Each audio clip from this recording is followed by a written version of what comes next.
That's not a secret I'll never tell. You know you love me. Hi collective, welcome back to another pick a card reading. Welcome to Felicia's Collective. Thank you guys so much for being here. We're just getting back into the swing of things, so a little bit of hiccups here and there, but we're getting back into the swing of things. We're so happy to be back here with you. I appreciate you guys being here.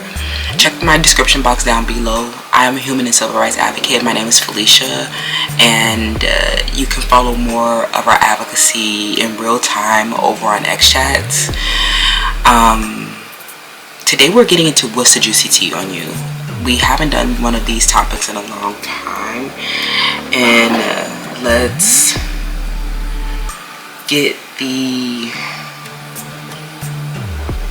define the prompt. Okay. So what does tea mean? We're gonna ask the ChatGPT. What is tea? Tea is a slang for gossip, inside information,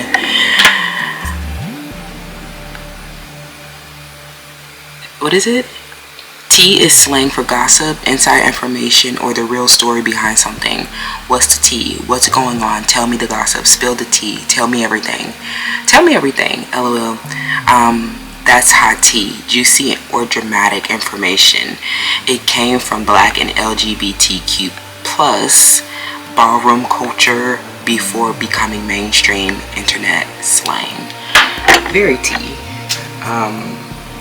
So let's get into it. We are actually choosing from an animal spirit, and I asked ChatGPT to help us like pull some premeditative notes from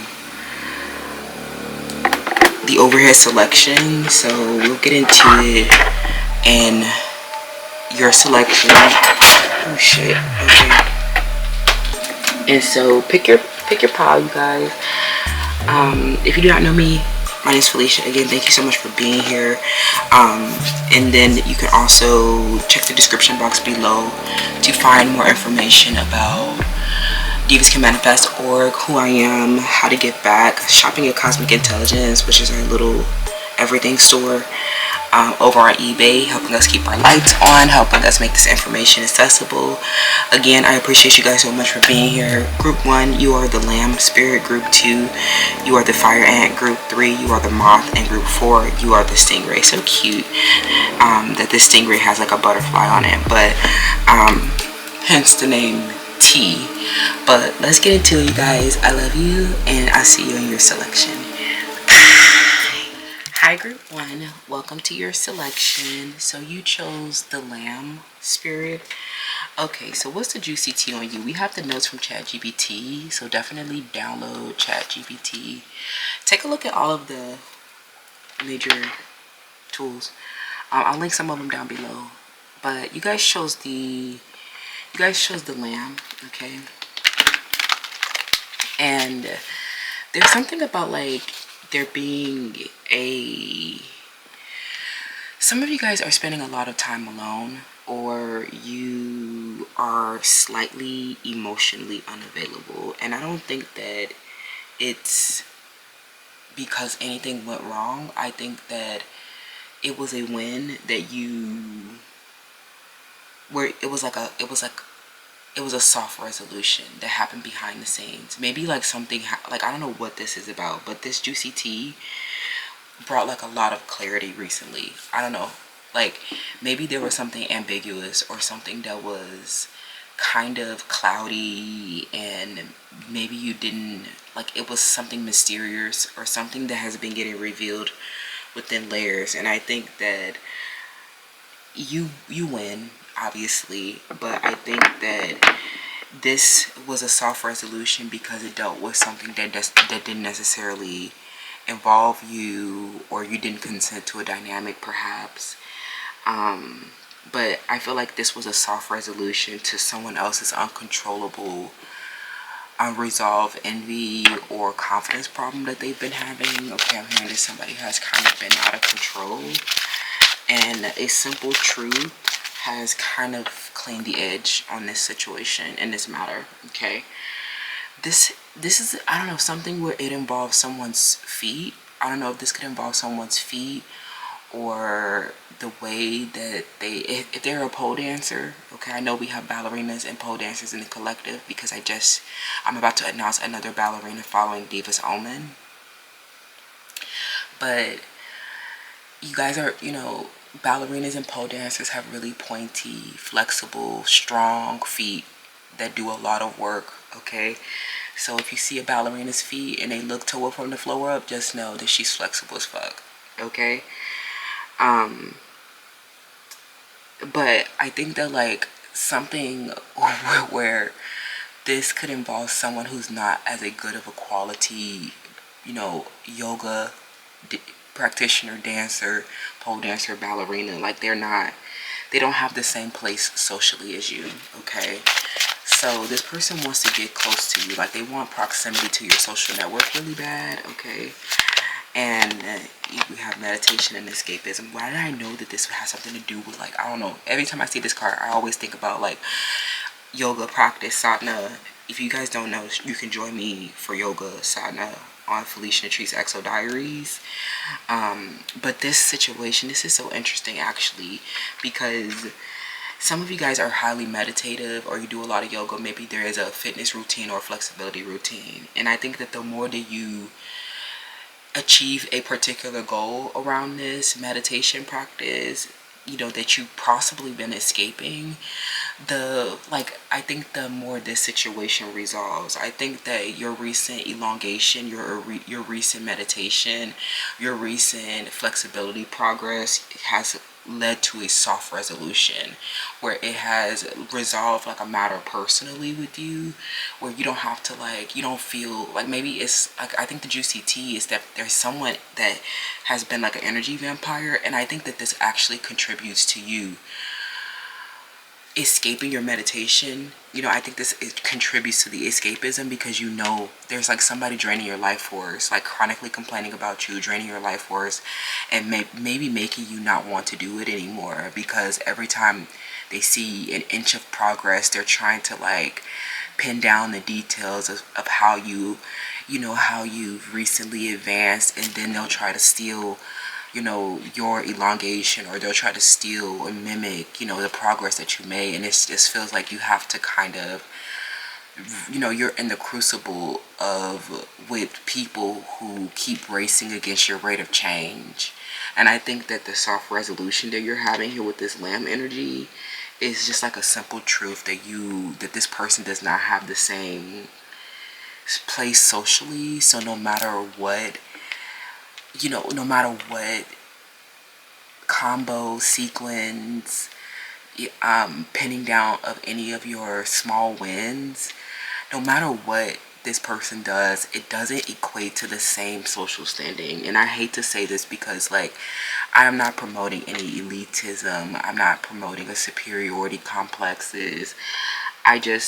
There is a social hierarchy, and it's not just about kiki popularity contests, but it's literally about, a lot of times it could be about your social network, how valuable you are within a social group. Like you are the most valuable player, and also an authority position that you may have that this person just cannot, they're considered to be like a novice. Okay, they're considered to be a novice because of their feet. Or something like that. Maybe they don't have on, they're not as pointed. Some of you guys they don't have on, the proper shoes. So they're not considered, like there's no European countdown when you're still dancing in 6 inches. So I think that this situation just put you in a very different energy and social class. And they can wish them well in their endeavors, because I think that you definitely can see their potential, but there's no replacing your social standing, or I just feel like there's no catching up to your social standing. And if they kind of I think that they just want to reach your social standing because they want to indulge in some type of way, or you represent the target, you represent the art that everybody renounces and rejoices. Maybe some of you guys have you know, a fitness account or a social media account highlighting your interviews, performances, and whatnot. And this person, they've been seeing the beauty of it all, but they're the type of person that has a different kind of value. They've been too busy indulging rather than really like having that. Like, I think that if they try to reflect your social class or they try to project your social standing, then it's really just a materialistic cloud chaser that wants to really indulge, or this person really wants your security, wealth, and possessions. But it never hits, you know, it never hits the same way. They don't spin as, you know, you spin different, you dress different. When you do it, it's just different. And it's because a lot of you guys have a lot of high value around like like this skill, or you possess something so much in yourself that this person cannot steal your identity. And I think that this is kind of like, they're just like an energy vampire. Maybe they're even a product of corruption. They're not even really supposed to exist. I'm not gonna say they're not supposed to exist, but I want to say, like, I don't think that this person is supposed to be like, I think that it was, you know, it, not that they're not supposed to exist, but they were never. I think that something bad happened, you guys. The juicy tea is that a lot of people are saying that this person was not beautiful enough to be with you. Okay, so there may have been a discord where you, like, where you just didn't consider them to be beautiful or smart enough, and people may have started to like try to validate their, you know, their esteem in some type of way, or highlight some of their virtuous qualities. But I think that ultimately what they were doing in the situation, because they were not in the same social dynamic, in the social class as you, they just were not as valuable as you. And I just, like, I hate to like try to assign a human being a worth like that. But it really did come down to the matter where you had a greater social capital, you had a greater human resource, and your skills were highlighted and valued the most. So it's like something where you may have gotten the most rewards and recognition around something, especially if it involved like some kind of spectacle in the beauty industry or fashion industry, or some type of aesthetics, like dancing. And I think that that was a really big resolution where a lot of people confirmed your social standing, and you got a lot of validation around your beauty. And I think that like there what may have been a discord where people tried to validate this person's beauty, but then it was kind of disillusioned with some exposures. I think that's something, the juicy tea in this situation was that this person got exposed for stealing your possessions. Some of them, they targeted you. They may have broken and entering into your car, your house. They may have followed you around in some type of way. So like it was like a discord where you were like, I wasn't really, like, I know that it might sound bad, but I think that you guys really were not. You've been so glamorized and so beautiful and so kind of unbothered in the matter. It just feels like you have been really separated from this, or isolated from this spectacle or this incident with this person. And people know that they were just like not of a good as good of a quality because of their feet, or because of something else where they didn't have the same kind of wealth. They were not offered the same amount of wealth. Like, especially if you were given gifts in the beauty industry, they did not get the same offer of wealth. They did not get, it's like something where you're like, you have a fleet of beauty, or a lot of beauty flocks to you, and you were like the girly feminine energy with the perfect feet, or with the art and the beauty and the food. And it was like it became clear that they were not the same social class or same social standing. And again, this is not to be elitist. It's literally, when I talk about social classes, more often than not, I'm referring to someone's information and how well they harness their intelligence. The biggest difference in social classes for me, para mí, is your access to information. And not even access, because a lot of the access is free to the information now. But I think that it's more about they just did not have enough intelligence to harness, and they did not attract the same kind of social group. Like, it's like they didn't get the same honor, because it was like something where you were considered to be a triple 10 or a triple threat, and people across the beauty industry made that very clear. Okay, so this was kind of like it nipped something in the bud where this person, you know, the juicy tea, where this person had been stalking you. They got exposed for stealing from you, and it was like, if you were really beautiful, if you were more beautiful, or if you were like, if you weren't like, I think that they were really also just envious of your emotions. It's like, if you like, you were rich within emotions, and they felt so poor next to you, and it shows in their body, in the way that they move. They're just not as good of a dancer, they're not as skilled, they're still wearing small heels. They, you know, they might can spin, but we're talking about an exotic performance. A lot of y'all, if you like exotic performance and ballerinas, there's a lot more grace that goes into an exotic performance. Spinning, it's very easy to look fluid, to look like you're in a flow state, but that's not actually how you move, because you have the pole spinning to kind of hide your irregularities and incongruities. These people, I think that what happened was, like, people started to clarify, you know, who had the higher honor. Industry started to pick a side, and this person, they were just not as skillful, not as valued, not as respected, especially when it became exposed that they could have been exposed for doing something harmful as well. Okay, I'm hearing that it was a simple truth that cleaned the edge. Okay, there's no ifs, ands, or buts about it. You were the one stalking. You were the one stealing possessions. You were the one stealing training data. You're the one that your feet look stupid or something like that. Like, you're the one that doesn't look as good.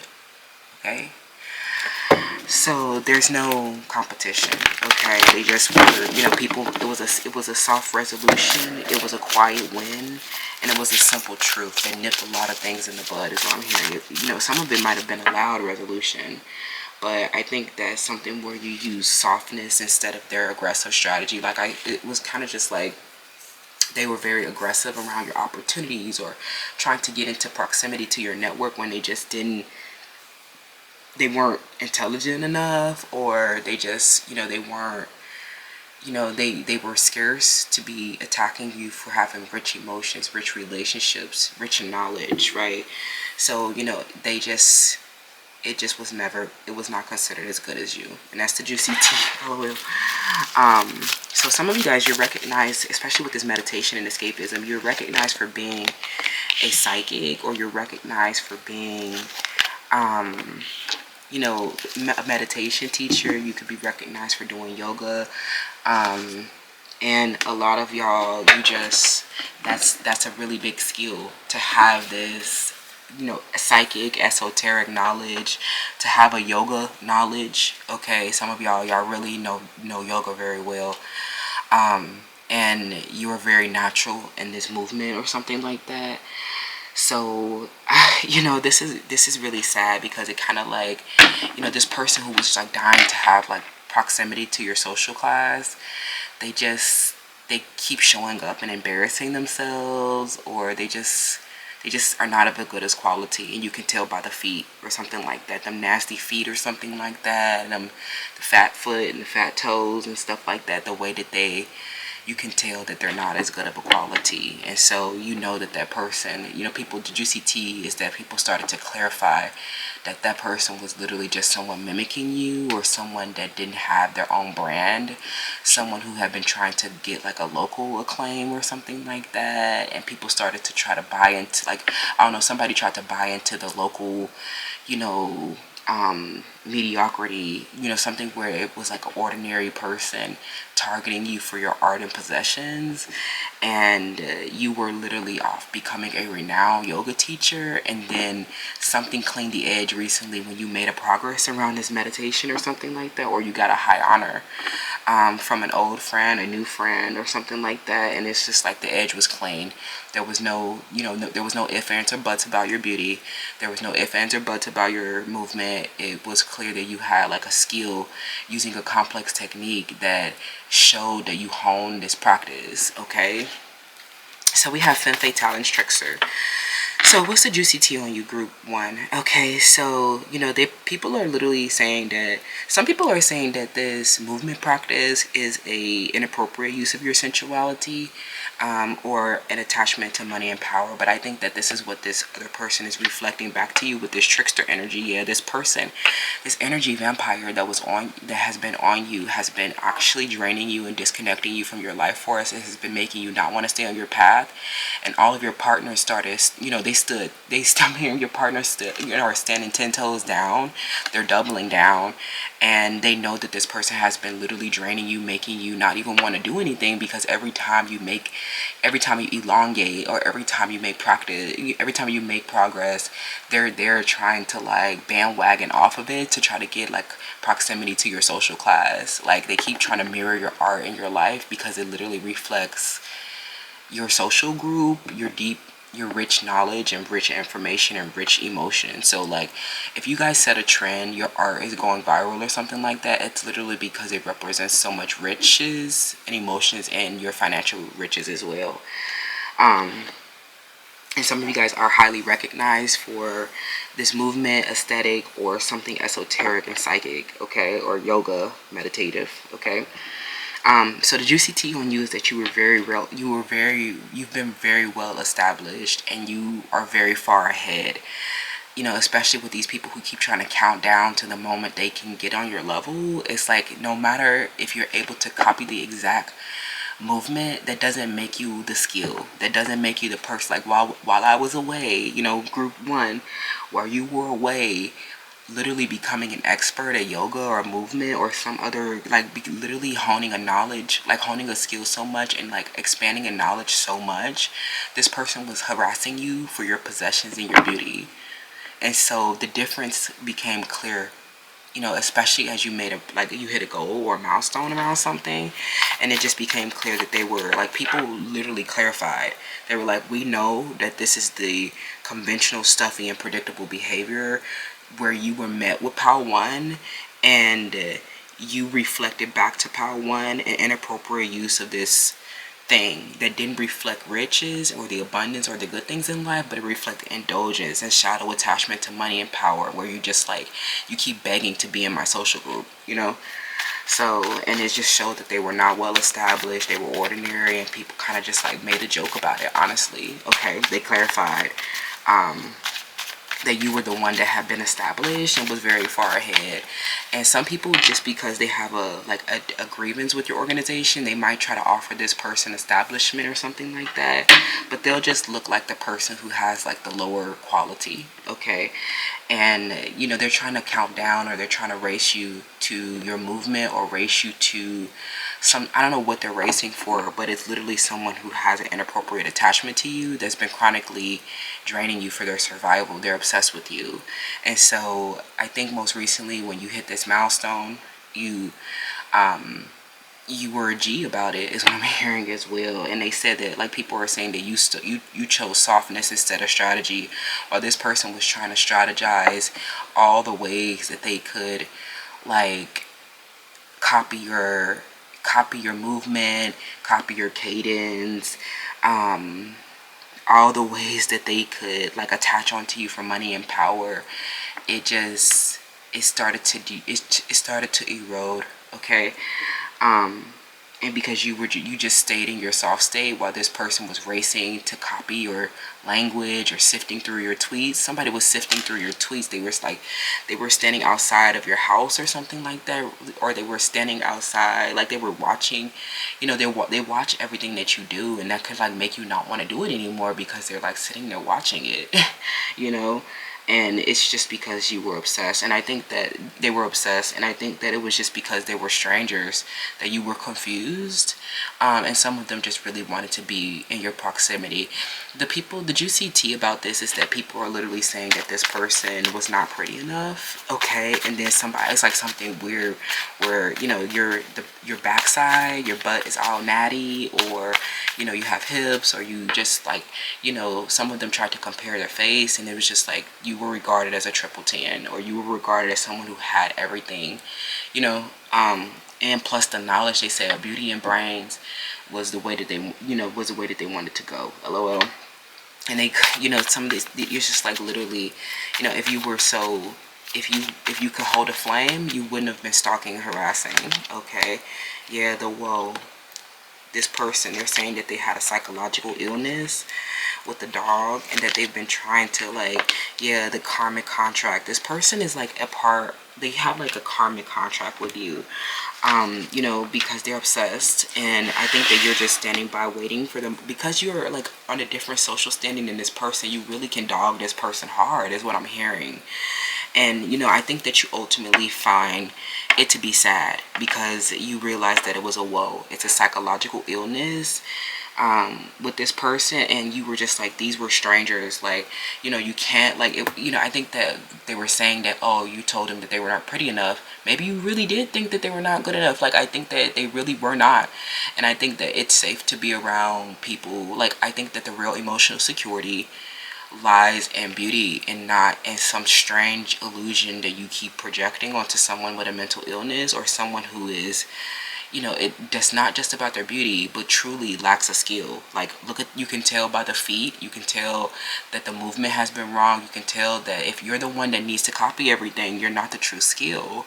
And that's like, going down that pathway is like truly misdirected. Okay, so I think that this was like, you know, I think that it was strange, because you might have been regarded as this high honor, but you could also be very timid and quiet. And this person was like a loud, boisterous stalker that kept coming around. And maybe you've been trying to understand it. The juicy tea is that you've been trying to understand a psychological illness with somebody, because it was a stranger, and you have not been understanding that this person had been wanting to compete for your occupation, or have really been wanting to be in your inner circle really bad. But you can, you know, now people are saying that it was just a woe, because you never were accepting them into your, you know, or into your social group. You never considered them to be someone that you could relate to, because they were mirroring with this femme fatale energy. They were literally just an inappropriate attachment, somebody who saw your sensual experiences, heard about your sensual experiences, saw your money and power, and had an inappropriate attachment to it. They didn't have the depth of perception that you have, that is reflected within your art and those who create art with you. These people represented the conventional, stuffy, and predictable behavior, where you just, you know, you're just like, woe is me. I can't believe I ran into another convention, somebody who doesn't, you know, that's like a plain Jane, somebody who just became obsessed with me, someone who, you know, formed this karmic contract to me. You know what I'm saying? A dynamic that I didn't approve of, part one. A lot of you guys did, you know, it was divine timing for you to hit a milestone and clean the edge with this person, because you're very timid and quiet, and they have been in an unparalleled dynamic, because they literally are not even in the same lane. People do not value them as a resource the way that they value you. And I think that you could at times, you know, highlight their virtuous qualities, but I think that ultimately they have been, you know, just someone that you kind of monitor the situation. You kind of look, you know, you're kind of like their authority ultimately, you know. And it was like weird, because they were strangers. Okay, so I think that there is a really, you know, I think the juicy tea on you is that people are saying that you're about to dog them. Okay, you're about to dog somebody, because you don't give something where people are saying you didn't care about their mental illness. You don't just go around attacking people, or like something where they did something weird. Yeah, divine feminine energy. Of course you are, part one. And all the other feminines around, the unhealed feminines, the masculine feminines, they just have these weird, you know, tantrums and things like that. Okay, and I think that it ultimately just made you very timid and quiet because it was like an aggressive person that kept mirroring your dance or kept mirroring your life, but they didn't hold the same social value. And people, you know, there are a lot of people who came around and said, pretty hurts. That's a convention, right? So, you know, if it's pretty, then why was it attacking? They're also talking about somebody's ex. Someone's name that starts, you know, this could be an older person, someone that they were married to, someone that they have children with, perhaps.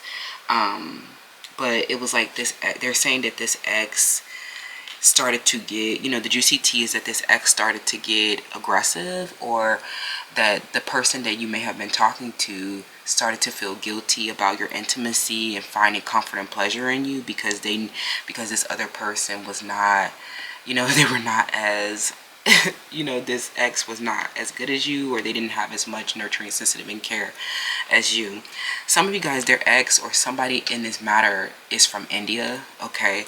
And if they are not a yogi, or if they don't know how to do yoga, they're not flexible or something like that, people are just, you know, somebody is comparing you to where this practice originated from. And so a lot of people could, this person I'm hearing in Aquarius, someone's name that can start with the letter S, they see that you are divine feminine, divine masculine, like this is your counterpart, and they're just the ex. And so they started feeling guilty when they saw you meditating or they saw you doing yoga. They knew that it meant that you were, you know, your body was like silk, that you were very pleasurable for sex. They just, you know, they started to get aggressive when they saw this partner unhinged, literally grok unhinged about your body and your flexibility and your beauty. And they knew that you were the divine feminine by how you looked. You're pretty, and something else that you did that was nurturing, sensitive, and caring. And so some of you guys, this ex has a formal contract at court, okay? And so this really interesting group one, because this ex is like something where somebody from India, they're not as, you know, some of you, if you do henna or you do yoga or you do like a lot of, you might even wear a lot of Indian attire. It's like, no, like somebody here is comparing it to another person within their culture or outside of the culture, doesn't even matter, but they're just like not as, like they don't represent it. And there's like a highlight within their culture, LOL, or something like that, and how pretty you are coming from their culture or from another culture, okay? Yeah, because the ex got, you know, the ex that had the children, or the wife, you know, the ex-wives, ex-partners and stuff like that, you came around as divine feminine, which means that you had a higher fertility, a higher creativity for this person. And so like this could be a situation, especially if this involves a contract with the ring. This involves a previous contract, karmic contract, cords that cannot be undone, legal, you know, paperworks and parameters and statutes of limitations, where this person, you know, they have been trying to steal credit for something where you were, you know, marked, where you were the one that was the most receptive because they had already been their ex, or they had already, you know, this person had just grew unhinged about you and returned to their ex because they were in a guilt trip about it, okay? And I think that you're very compassionate, you know, towards the ex, because it's hard to, especially if you're flexible and dance and have this like beauty that's renowned or something like that. This ex, is just hard to watch it up on display like that, because they know that this partner that you could be dealing with is obsessed about the way that you look, okay?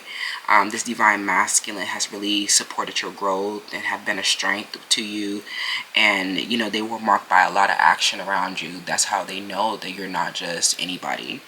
And so, like this ex, you were soft, still, and compassionate, while the ex was trying to strategize to steal credit for something that you created. You were the highest fertility and creator. And then somebody said, like, I think that there was a gossip where they were like, oh, we don't know who the mother is, or we don't know who this person's maker is, because this ex may have been coming around and had been a part of the foundation, but the ex was not smart enough or did not have enough nurturing, sensitive, and care to find an intuitive download that unblock this person in a creative way, okay? You know, you just highlighted that their ex was a convention. next to you. Okay, group 1.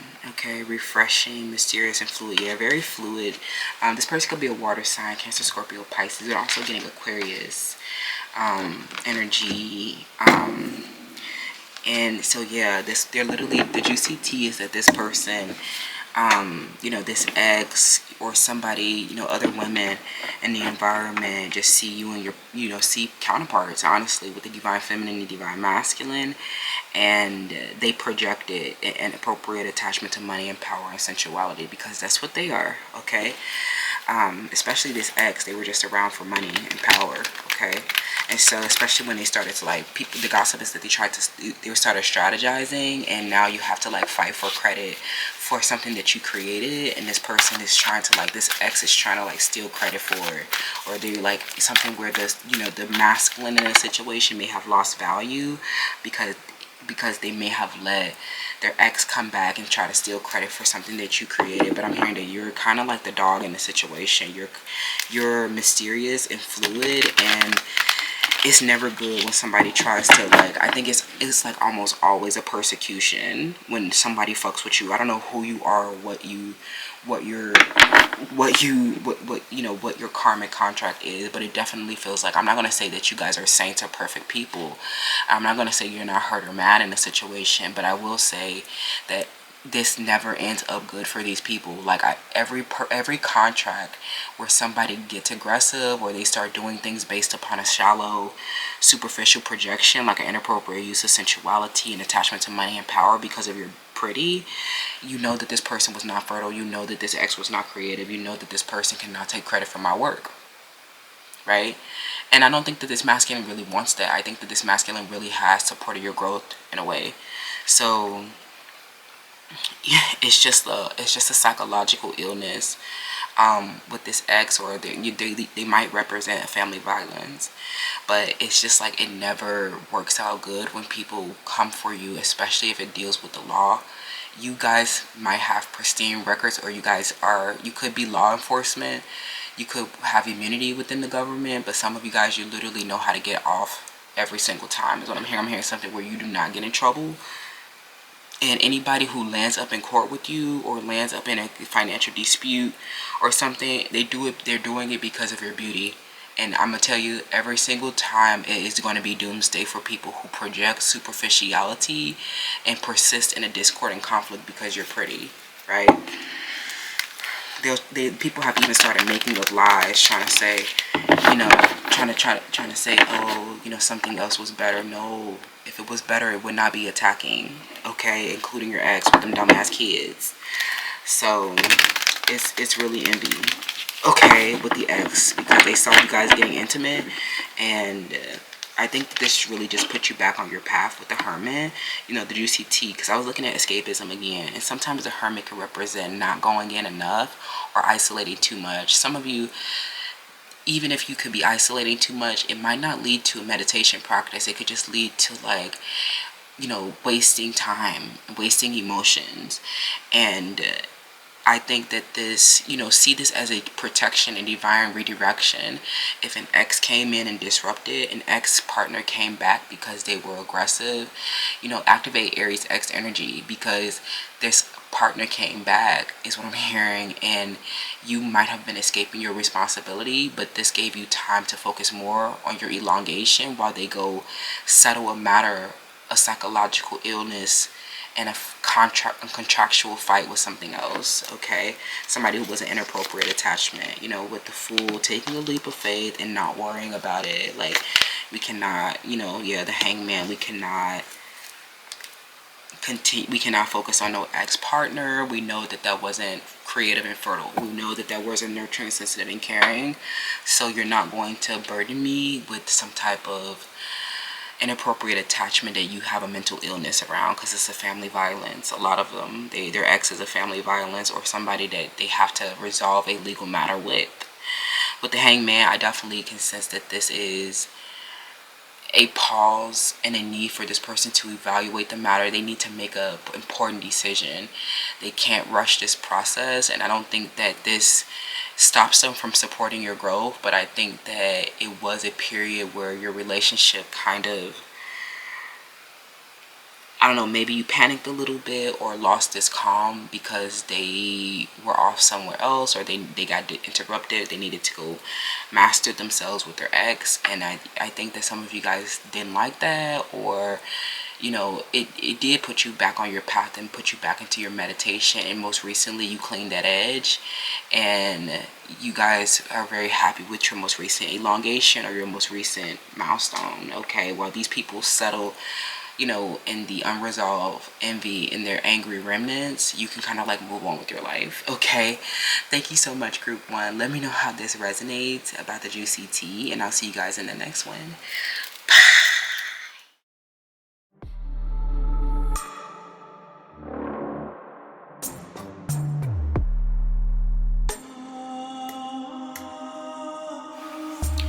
Hi, group 2. Welcome to your selection. So you chose the fire ant, and let's get into it. So this is somebody, this juicy tea involves somebody loud and obnoxious, okay? And some of you, you know, you could be really quiet, or some of you guys are in an interracial relationship. And, you know, I don't want to stereotype, but there are certain cultural groups that are loud, very, very loud and obnoxious. And I think that, I've been thinking about this deeply, actually. I'm like, why are black people so loud? Like, you know, I think that blacks have just, like, their expression has been, like, like, addressing their liberty to express has always, like, like, it feels like it always have, like, been met with a fight. So sometimes, you know, black people, they're not trying to be bad, but they could be, you know, some of you, especially if you're mixed race, or you've lived in more diverse areas, and, you know, taken up diverse experiences more, like traveled or something, I truly think that you might struggle with the loud noise. And this is literally just the way that they are. Some black people have just, you know, protest and spectacle have always been a way of addressing their liberty to express, and it's just a different, you know, a different expression in yours. Okay, so I want you guys to really keep your boundaries and just try to stay as calm as you possibly can, because you could be getting overwhelmed and overstimulated, and I don't want that to take you out of your soft energy. I don't want that to take you out of, even men, I don't want that to take you out of your soft energy. Do not get so irritated by the obnoxious energy that is kind of loud around, okay? This definitely feels like, you know, something or someone that's persistent, and so it's really obnoxious, you know? So it feels like they just never get enough. Like, it could just be so loud, or it just feels like it could go on. Whatever this is, if this is not about noise, I definitely feel like it could just be something that's going on for a long time. And, you know, this is starting to produce fire, or it's starting to irritate you. So let's get some more. Let's see what's the juicy tea on you, group. What's the juicy tea on you, group? Group 2. Okay. So, you know, like I said, this is just how they're just naturally loud because of how they've had to address their liberties. Okay. So in Latin people as well.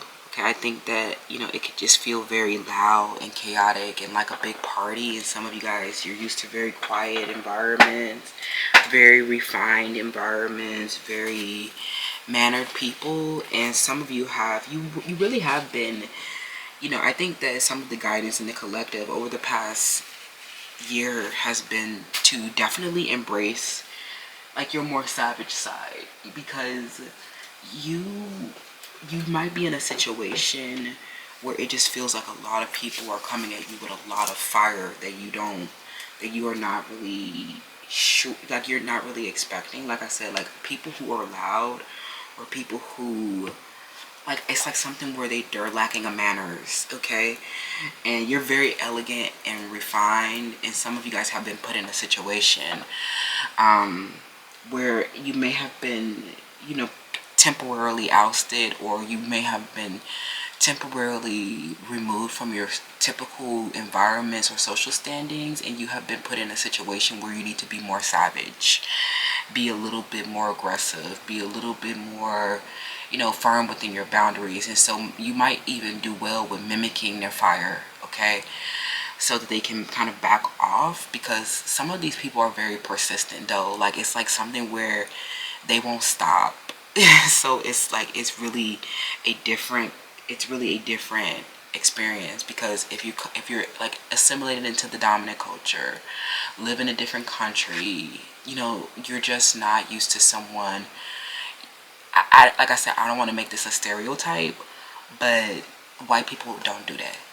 They don't hurt. They're not gonna be, if they do, like, it's gonna be much more a white collar organized crime and a sophisticated adult bullying. It's not gonna be someone that's just like jumping out in the middle of the road yelling. You know what I'm saying? Like, it's like something where it's obnoxious energy. Like, if a white person is gonna attack you, maybe they're gonna do it in a slick and sly way, but not like somebody just gonna hop out in the middle of a bus and start asking you like, what you doing 3 times, like, what you doing, like, that what you doing text, like, if a man keep asking you what you doing, it's time to block them and stuff like that. So group 2, I just think that this is something where you have to respond to them, and you just like people see that your response to them, like the juicy tea is your response to their behavior. Like, maybe you're very taken aback, or you're very surprised by the behavior, and I totally understand that, because it's loud, obnoxious, and some of y'all are not from those kind of environments. You live in a very tasteful, well refined, quiet environment, and these people are buck wild, okay? Some people, the juicy tea on you is that some people are saying that you have a plastic surgery, okay? And you clearly, your body, a lot of you, your body clearly does not have a plastic surgery, but because there's so many cheap ass BBLs, botch situations walking around, y'all, they might very well think that your natural body with, your like, imperfect curves is a plastic surgery. So just, the juicy tea on that is that, like, they'll see you,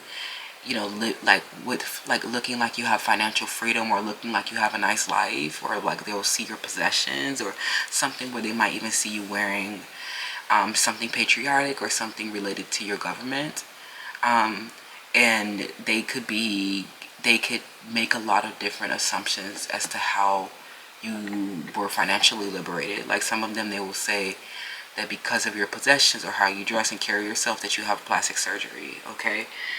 And I know that might be a new experience as well, because some of y'all, you're just really healthy and fit and assimilated into the dominant culture, and so this is just like so far removed from their consciousness, it could just feel really obnoxious and irritating, because they're there with all these like assumptions and persistent behaviors and loud and obnoxious, communications that thrown at you, and some of them, they're speaking Ebonics, and you do not understand what the fuck they're saying.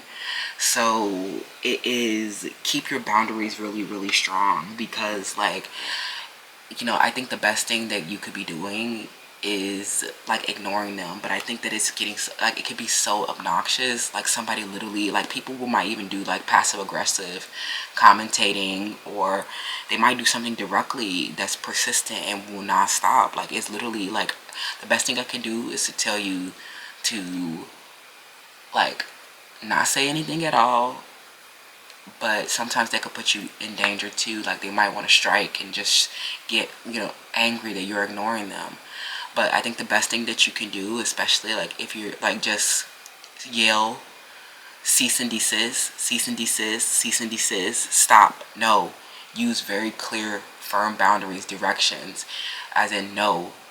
It's like, make sure you use the most clear language, to such that, like, if you have to call the authorities and the enforcement, that you do not like incriminate yourself in a harassment, and also that you make it very clear that it's some unwanted behavior, or that it was a summoning. You know what I'm saying? Like it was a summoning of you. It wasn't really, a engagement that you partaked in.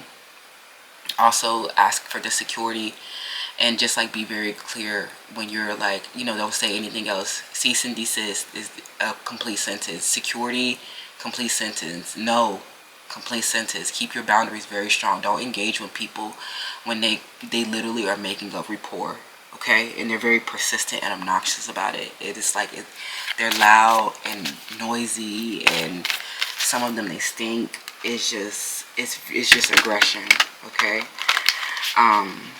It's an aggression or a rigid thinking around, like, in a projection of who you are. You know what I'm saying? So it could just be like, keep your boundaries very firm, and make sure that, like, don't let anybody project any falsehoods. But I think that a lot of these people really don't give a fuck who they are. But if they're getting aggressive, you have to kind of like have a safety protocol for that.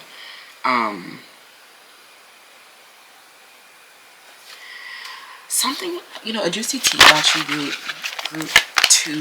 Let's keep going. A juicy tea about you is that, like, some of you guys, it was something where they saw you, that kind of was going into the energy I was getting at before, but they kind of saw you respond to something, and it showed a liberty, okay, or it showed your standard about something. I don't know what it was. Like, some of you guys, you could have screamed when you saw a bug. Some of you guys could have turned your nose up, or you may have put a mask on, or you may have like sprayed some perfume or something like that, like something that you did to show a standard or show that you were financially free. And so this triggered a lot of these, whoever these people are, it triggered their ego a lot, okay? So some of these people, they keep, especially if they're persistent about something, some of these people, they're especially generosity coming up. The juicy tea on you is that you are generous. I think that you are, but I think that some of the tea could be that you're not as generous anymore, because some of you have been met with, like, a persistent begging. And we don't do no roaches. Stop roaching in the club. Stop roaching around. Find your own shit. Stop begging for shit. Y'all gotta work. This is like a situation where people will come around and expect you to be very generous. Some of you guys don't have it to be generous. Like, you know what I'm saying? They might just see you, the way that you carry yourself, and make assumptions about your financial capabilities. And that also, like, have been generating a lot of fire, a lot of aggression. It's just like they just see you looking nice, and they just make all these assumptions about your financial capabilities. Maybe they even start asking for something, or they start getting aggressive because you tell them no. And this is just like, this is out of control, because there are people walking around begging, and it's out of control, okay? This is definitely a drama, and people who have, like, people who start gossiping and talking to feed, like, it feeds their imbalances. Like, I don't know if you guys ever heard this. Like, this could literally be like someone who has a passive aggressive way of speaking to you. There could be like, this feels like something, this could be a coworker or something where you may have came with a counter response, or you reflected back, like, your reaction to something, reflected back your standard about it, and it's like you kind of, like, the juicy tears that you, like, cleared a projection that they were feeding, that was really them feeding their imbalances. This could be a situation where people might see you, and they might start having an indirect conversation about you. It's like something where they might see your hair done, or they're seeing your possessions, and some of them, they might try to talk about your hair, or what your real hair is like. Like, a lot of black people do this, and, like, some people, like, and I'm not the only person that this has happened to. I've seen this happen to a lot of black women in my youth and even growing up. Is that, like, a black girl coming around with her hair fried, dyed, and laid to the side, with extensions in, is the same kind of extensions that the white women are wearing, for one. And two, it is a situation where they become obsessed with your financial capability, because black hair care is to have long black hair is a luxury. It represents royalty, right? And if you have, like, some of you guys, your hair is naturally long and you're black, but some of you guys, if you're wearing weave and extensions and it could be obvious, some of you not so obvious, people are just becoming, you know, black people are becoming very, very obsessed with your hair, okay? And some of you, if they're not black or whatever they are, if someone comes around you and they start touching their hair, it means that they become obsessed with your hair, or they start having anxiety about their physical appearance, trying to adjust their hair. You know, hair is a part of your body, and it's very well a part of your physical appearance. So like having a bald head or having no hair is not common. It actually represents poverty in traditional African cultures, okay? Because it takes a lot of resources and time and delicacy to take care of and grow a black head of hair. So like, you know, some of you, these people, if they, no matter who they are, if they start coming around touching their hair after seeing you, just know that just know that their face card declined, and your body is probably very tea, okay? But kind of going back to what I was saying at first, it just feels like the GCT is that you're not being generous, okay? And people should not expect you to be generous, okay? And they get angry because they see you looking nice or feeling nice and smelling nice, and they just feel like they feel like, you know, that you ought to be, you know, you ought to be more generous, right? But these people don't know. This is the crazy part about it, is what I know. It's like some of you guys have really been, you know, you're very thoughtful and disciplined, and you follow your orders and you take command very well, you know. But I think that, you know, people who, this UCT is that these people, you counter response to something, and you counter responded to something, and it broke somebody free from a drama or cooled them down, or something happened where they were expecting a generosity from you, and you let them know that no, I'm not generous for no motherfucking body. With nobody, I don't care, I don't have to give you a damn thing. And maybe you even explain why you're not generous. Me too, friend. Some of you literally, you might have explained why you weren't generous, and you said, well, I used to be alleged to a destructive ruler, and I had a romantic delusion, and people were taking advantage of me, and I failed to care for myself, so now I'm only taking care of myself. And so you cannot come around asking me to be generous because I used to fail to care for myself. And then they kind of cooled them down a little bit. When they stop, like, you know, they keep, like, it's something where they see your physical appearance, and they just immediately start like fixing their hair or having an indirect communication about your life. And you, like, some of you really just don't know them, okay? And this is like it'd be loud and obnoxious because they're like watching you look happy and peaceful. And this is happening to a lot of black girls, where like black men, older black men, or, you know, it really feels like it's the older black men that have the commentary, but some other people could just start looking at your stuff. It's like something where they might like start asking for stuff, and it gets weird because like there are people like that, you know, there's something like a bomb might ask for something, you'll be like no, and then people are just like, she's so stuck up, she won't even get that man $1. No, I'm not giving you shit, you crackhead.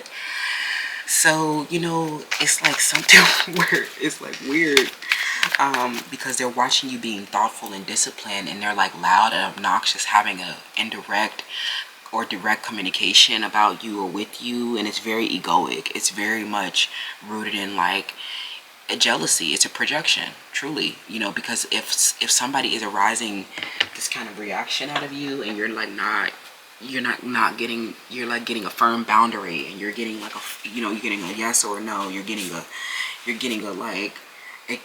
some of these people are getting ignored, you know what I'm saying? And like it's just like so strange and bewildering. Okay, it's a very surreal expectation that they're having, you know. And you just like, it's like something where you might express to them that you're just here taking care of yourself, and you're like, and it kind of makes them feel bad, because it's like it kind of reinforces the same dynamics that you've been met with these destructive rulers, right?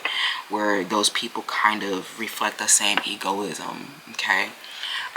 Or some of them is, if you have plastic surgery or something like that, they'll be like, oh, you just use that body to go get men or something like that. You're like, look, this body make people destructive, you know what I'm saying? Like, it makes people act crazy. So some of you guys, you know, I'm gonna try to tell y'all what to do, but I really have been advised to just like follow your order, follow your command. And you're, you know, some of you guys, you have been command, and the juicy tea on you is that you follow the command.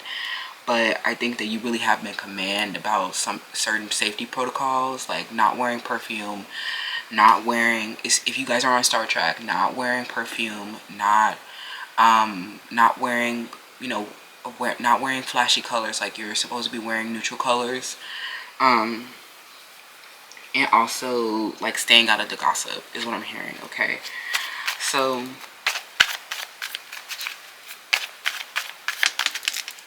let's see, group 2. Yeah, the key. Yeah, you definitely unlocked something. And, you know, it gave people, you know, these people, the juicy tea is that it actually gave them hope. And it actually started giving you high honors, watching you be thoughtful and disciplined after, you know, after hearing this story about your spouse or something like that, that betrayed you, or this spouse that you were involved with, that where you failed to care for yourself, or this spouse took advantage of you when you needed help, and you were alleged to somebody destructive, or you had a romantic delusion, and it kind of unlocks something within them, and that they shouldn't be going around. They never know, you know, what somebody is going through, and they see your hair done, or they see you being thoughtful, disciplined, following directions, and they get, you know, hyper aroused. Like, it's something where they develop a fire element, because it really is a high honor, you know, watching you. You know, if they're feeling like they need, like, it's like, stop doing this to black girls. Stop making them the butt end of your conversation. Stop making them the you know, the example that you're trying to set out of somebody. Just be like, it's really obsession. It's really you, a old angry black man, getting hyper aroused by a black girl getting to and from living her life on the bus. But you don't do that to the white people. You don't do that to the Latins either, and they don't do it to us. It's only you. Okay, some of this other stuff might be covert, like, you know, trying to fix their hair or staring at your feet. Like, stop being obsessed with somebody's hair, hands, and feet. Like, that's strange. Focus on you, okay? You know, but ultimately it really is a high honor, friend. You know, whatever it is, if they're making you, you know, if they're mirroring you, if they're targeting you, they're having an indirect or direct conversation about you, it's really because they're perplexed about how you're so great, okay? How you're so orderly, okay? And they're just like bombs falling down the transit, you know? So, that's how I feel, friends, okay? So, you know, this situation, it just feels like there's always a drama, you know, because you come around, you know, looking ordered and thoughtful and disciplined, and it just be like a strange eruption that's loud and obnoxious, and the way that you responded to something was very tea, okay? Something where they actually ended up, you know, it helped them realize that they were brainwashed, okay? And it just makes you uncomfortable, I think, because you know, they daydream to be like, you know, to have a woman like you, or have someone like you. They daydream, you know, about having a kind of life that you have, but they were brainwashed around what that honor actually looks like, right? It could look like allegiance to a destructive ruler. It could look like failing to care for yourself. Oh, you want to date, you want to be with the boss, you want to date a CEO, you want a man to command you. Oh, just wait until they trap you with a financial codependency and end up at court with their ex. So I think that ultimately they see it as you as a leader to them. They see you as somebody with an exceptional strength and courage, that you fought some type of evil, getting entrapped with this CEO, or getting entrapped with someone egoic, and they realized that they were brainwashed, and that they didn't have a clear understanding of someone like you. It was just that they were hyper aroused and stimulated and activated by you, and you're just like, you need to take more responsibility for your own ego and stop, you know, getting persistent and aggressive where I have to like literally counter respond to it. Like some of you guys are literally have to get them to stop. You have to counter respond to them. And I think that you're very, like, this is a season of adaptability. Like, you have to adapt to through something into getting high honor. And you have to take a lot of different notes about how these people will respond to your high honor. Like, some of you guys are very, like, if this feels like a kind of a continuation of Pile 1, where you guys could be very timid and quiet, and you're getting a lot of high honors, and it's from people that you don't want. And, like, it's like a lot of, you know, attention, aggression, commentating. It's a lot of attention, and this is not just online. And I think that it's helping you be more flexible and helping you be more receptive to, you know, the public, because some of you guys, your spouse wants you to be more social. And so a lot of you, this is an adaptation where you are coming out to be more social, but you've had to kind of like deal with these wild responses a little bit, and that's just a lot of different, you know, expressions and liberties of expression. Okay, but it's teaching you something different, because some of you, they're like, oh, you're just this whitewashed little girl, or you're just this privileged little girl, right? They keep saying that you're privileged, whatever, living a soft life, whatever, you're flexible, look at you, LOL. And then you're like, look, you know that means that you'll have like this high value partner, but then you're like, maybe you even counter responded and told them like, this CEO, like, you want to come have like this symmetry relationship. You think it's all great because I'm married to the CEO. Like, you think it's all great because, you know, this man is wealthy or whatever. Like, it might be a high honor, but I literally have to like work my ass off, or have to like tend to him every hour of the day. You know what I'm saying?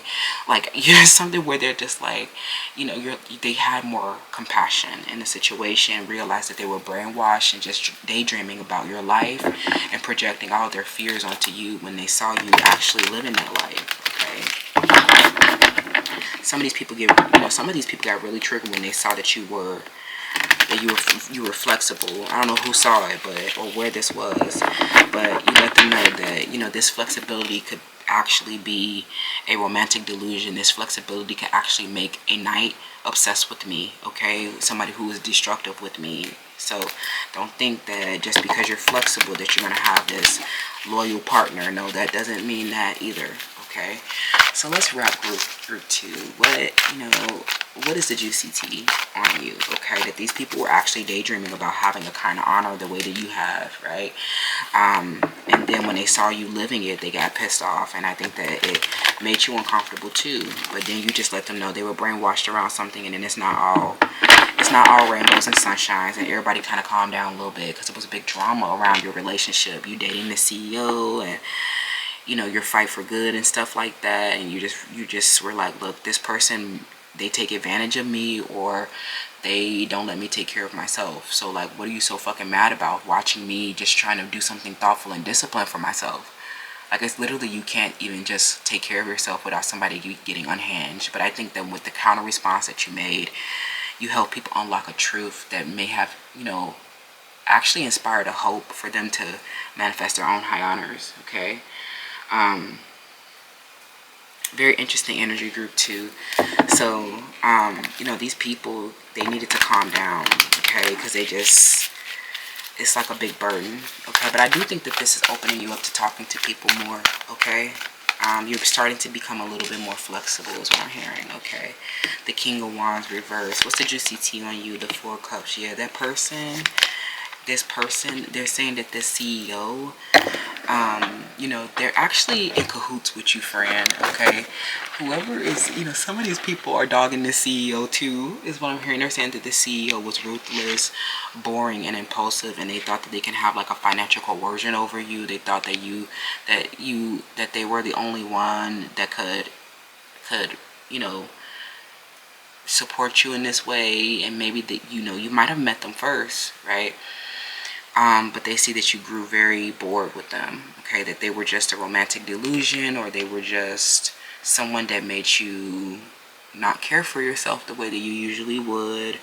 That they were ruthless, and you know, they actually started to admire you for having the courage to keep functioning after leaving the CEO. And they said that when you left this man, okay, or you left the CEO, that was you fighting for a good to prevail over their evil delusion, okay? This person, I think that some of them may not have been so negative, but because this could be like a working relationship, there are a lot of restrictions between the two of you. This person may have really got caught up in the daydream of you, and it became became less and less practical. And so something happened when you got support after having an exceptional strength. And this person, when you got a high honor from somebody else, it was like something where this person took advantage of you, or they were ruthless, impulsive, boorish, conventional, daydreaming too much. They see that something recently have shook at this person. They see that you actually found a mutual relationship or got high honors for leaving the CEO. Okay, it's something you got a high honor for being strong to leave this person who seemingly had your finances on lock. You know, some of these people, the juicy tea is that, like, some of these people are saying that this person ruined you. They think that they thought that they were the absolute power within your life, and then they saw you submitting to another man, and this made them so unstable. When they saw you submitting to another man or someone else, it's like something where if they were a CEO and they were out brainwashing people, they were not fulfilling their responsibilities, and they were just trying to brainwash people into thinking that they were this ideal image of themselves. And so you guys grew very apathetic when you realized that they were a brainwashing system, a cheap thrill, and a leadership position. But they feel like you were very protected because you love God, LOL. And they see that you actually got high honor somewhere else, or you started functioning and got high, like when you started functioning after leaving them, they had like the utmost respect for you, that you weren't like this brainwashing agent, that you weren't the superficial person that was just looking for the highest numbers, that you weren't just, that you were trying to fight for something good. Some of you were really rewarded for staying neutral in the matter. And some of you literally, after dealing with this one person, they saw you submitted to another relationship because it was a love of honor after growing your independence, okay?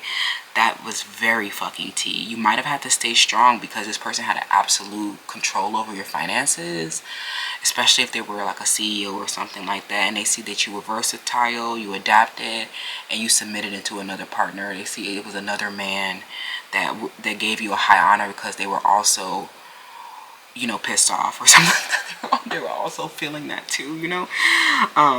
LOL group 2. Let me know how that resonates. I love you guys so much, and I'll see you in the next one.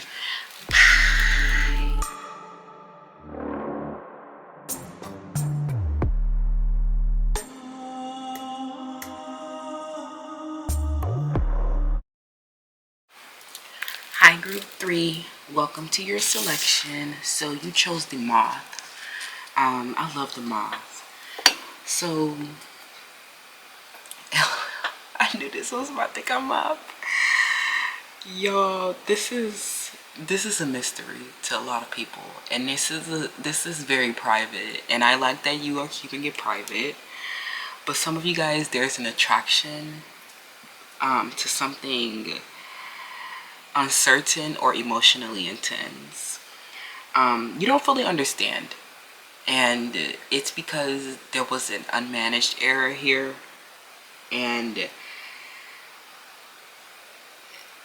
this is not an easy solution. So the crossroads that you could be at is, you know, where they could have a problem, need to make a decision, but they need to make it easy. They're looking for an easy solution, but this is something that's psychologically complex, okay? There's an element of this that is hidden, okay? I feel like this could have been a situation that started around, like, maybe you heard a gossip about something, you heard a rumor, somebody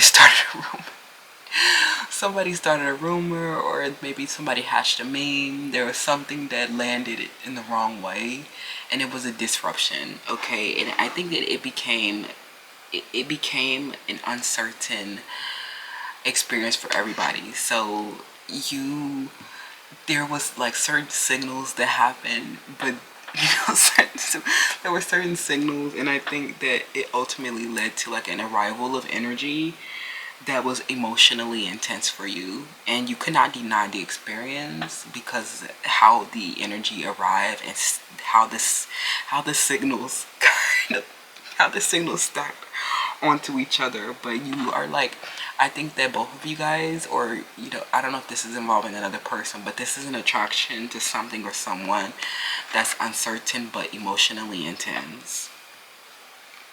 And this situation is revealing in layers. Some of you guys, this person is revealing a secret crush on you. Somebody's revealing a secret crush on you. Or you guys could have an unfinished project together.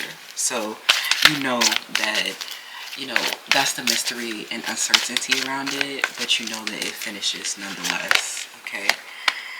Yeah, that needs repair, okay? This thing that you're attracted to, this is something, the reason why it may have been emotionally intense was because it involved a trial that you were in, okay? You could have been,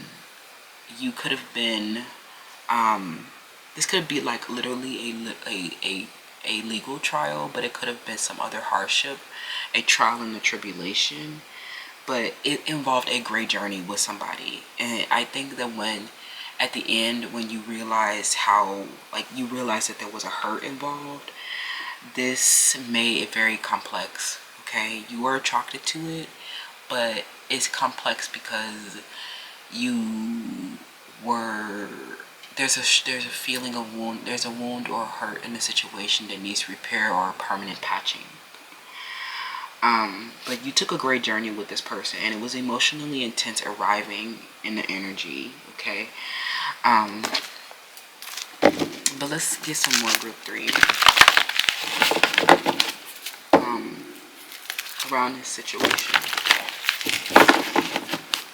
It was emotionally intense but uncertain, so it doesn't necessarily, like, it could have activated you, but it doesn't necessarily have to change anything, evolve into anything. But some of you guys, you did make a decision after the arrival energy. You did, some of you guys, you made a decision in a trial at court, okay? But you still don't fully understand it, but you know that they were the correct decision, okay? So something where it actually, it was an emotionally intense situation because it was an ascension that clears your third eye chakra, okay?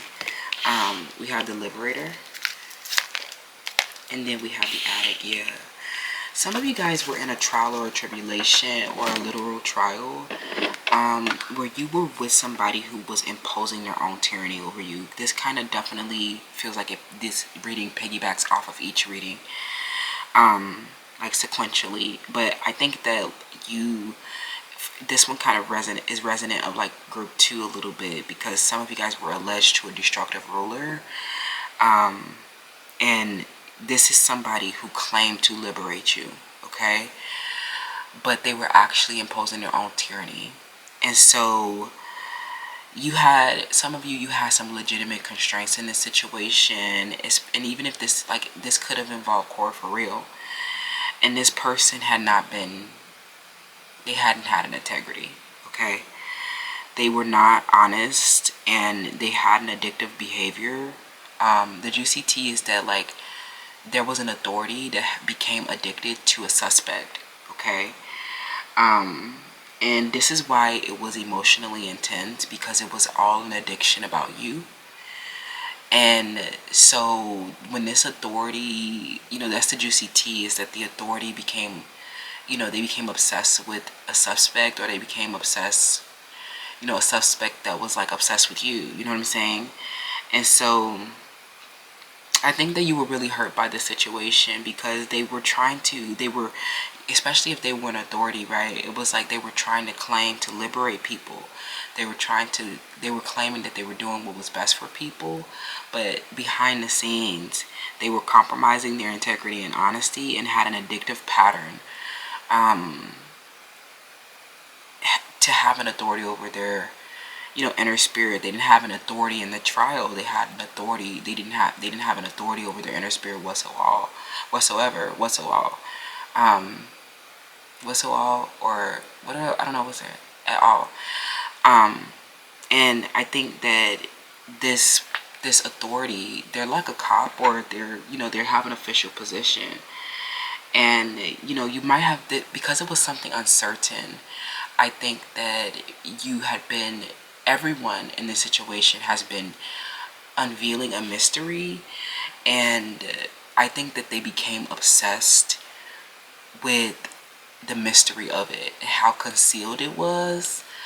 But I think, or like they just didn't understand it fully. So it looked like they were obsessed with the third party, or they were obsessed with the suspect, or they were doing something to hurt you or in some type of way. But I truly think that this could be the suspect or the authority, but both of them kind of feel like they compromise their integrity and honesty. Like somebody here, they were like somebody who is, I don't want to say, I think somebody who has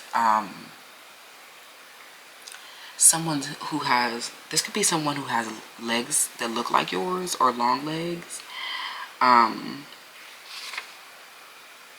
or this is someone who they try to create illusions with their legs or something like that. This could be a pole dancer that, like, they have to, they saw stars in the dark is what I'm hearing. Somebody had the lights off and they saw like stars or something like that. It's like something where they has a lot of parts of themselves covered in this matter, or there's photoshopping done in this matter. It's like something where they became obsessed with somebody that was obsessed with you.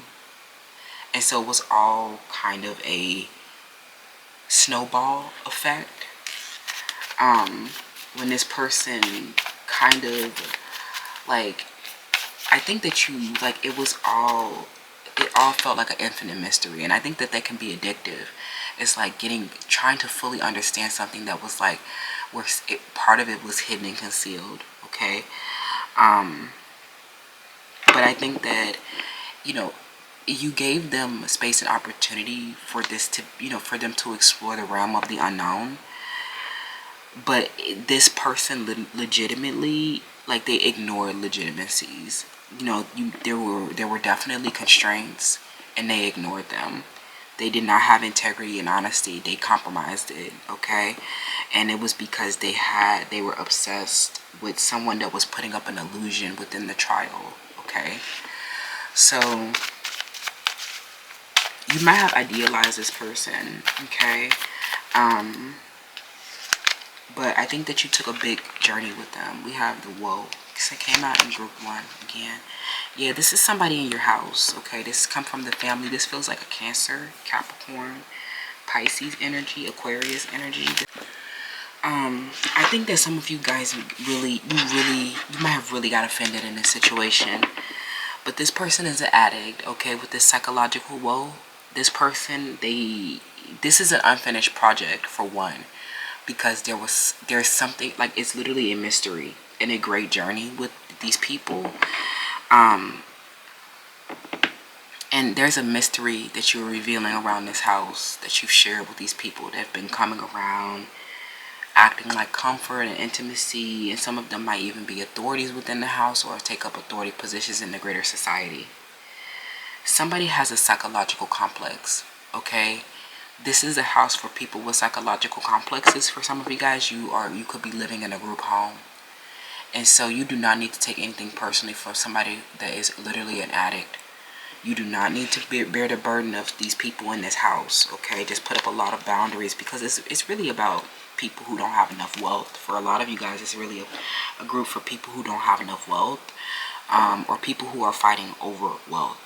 And so this is a great journey. And there's a lot of idealisms and infinite mysteries around the unlimited streams of money that are being generated here, okay? Some of you guys, the money is generating kind of slow. And I know that's probably why you could be impatient at this crossroads or trying to understand what's going on. But some of you guys, the reason why this person, this authority I don't know, it feels like some of you, this could be one storyline for a couple of you. Like there's an authority who grew obsessed with the suspect and tried to evade persecuting them. It's because they share the same shadows, okay? Or they're trying to look for an easy solution, so that, or they just don't fully understand it. I don't want to say that they are obsessed with the suspect or that they even like the suspect, but I think there is something strange around this situation, because some of you guys, you idealize this cop, or you idealize somebody in this house when it was literally just for wealth, is what I'm hearing. Something where it was literally just for wealth. And so you should have never expected them to uphold certain constraints. You should have never expected them to have an authority over their spirit, because some of you guys knew that they had a drug addiction, or knew that they had some other kind of psychological complex, okay? So this is not something to take personally. But if it's like something that's literally involves law enforcement, involves an authority, kind of, not kind of, but like legitimately trading their ethics in their office, becoming indifferent to suffering, not prioritizing the victim, just know that this person, they're aware of the harm that they're doing. For some of you guys, this person doesn't have an authority position. They're just someone who just ignores constraints, and some of them brought you home like STDs, and brought you home, like came home without any money, and just like, this is somebody who is very irresponsible and blows their budget or something like that, okay? But then they want to have like authority over you and claim to liberate you for providing a house and wealth, and you're just like, no, that's not, I don't respect that, because you're the one with a psychological complex, you know? So some of you guys, it was clear that these suspects were envious, and that's kind of like a hard defense in court, you know what I'm saying? Because we appreciate beauty. We don't want to make it the basis for like a legal technical theory, but it could be, we have actually started exploring this topic on X, like the concept of evil spirit, proving that they exist. And I think that like once you can like find the point of fabrication, then you could definitely find where someone ignored a legitimate constraint, or were aware of a risk of harm related to you, that they traded for wealth, okay? Some of this is literally their psychological illness to look for short solutions, look for easy solutions just for wealth, okay? And that's just like a part of like a strategic mind for a man. More often than not, that's just their way of, when it involves wealth, it doesn't involve a matter of the heart. And some of them, they are money hungry people, okay? Or they, you might not relate, right? Because some people don't need money or don't care about money so much. Or have a healthy attachment to the money, delight in the good things in life. But these people, they have a shadow attachment, and they have not been able to like make the right decisions, because they keep aligning their decisions with shadow aspects, or looking for easy solutions, okay? And that's a common theme of addict, okay? We have mental health. That's definitely addict energy, yeah, gang stalkers, yeah. This is not just one person. So you can't be like, okay, the cop, became obsessed with the suspect. This is literally a group of people. And so it's not just one suspect friend. You can't just be like, okay, that's the person, take him to jail. It's literally a group of people that have been trying to establish a wealth in this house, but it's a competition for the wealth. It's a group, okay?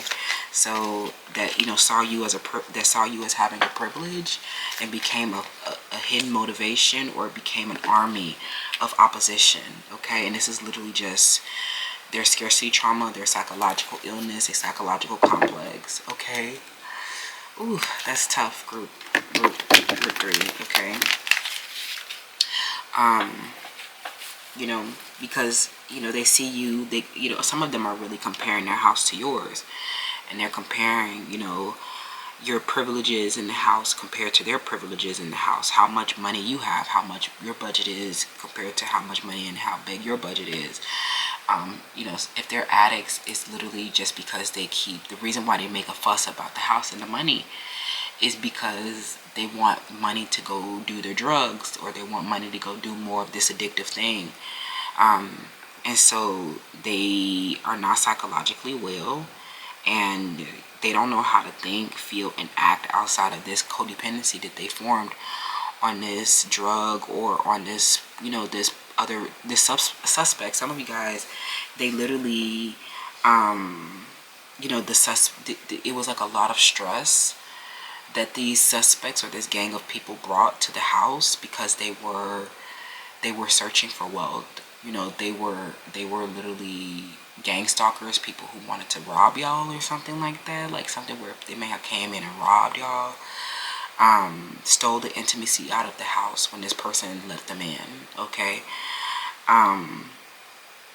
And I think that part of it, some of it was like purity and devotion that activated them, but I think that the codependency they formed when they realized that some hidden elements were there, they weren't fully understanding it, and it's hard for everybody to understand when you realize that this is a group.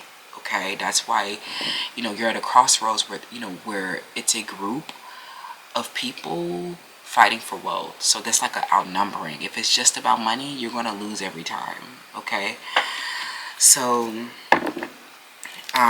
especially if they're a gang, you know, they came around you with hidden motivations from the jump to begin with. If you're still on the cliffhanger in Miami, you know, that's why. They saw wealth, they saw house, they saw privilege that they didn't have, of beauty or light skin or travel or whatever they felt.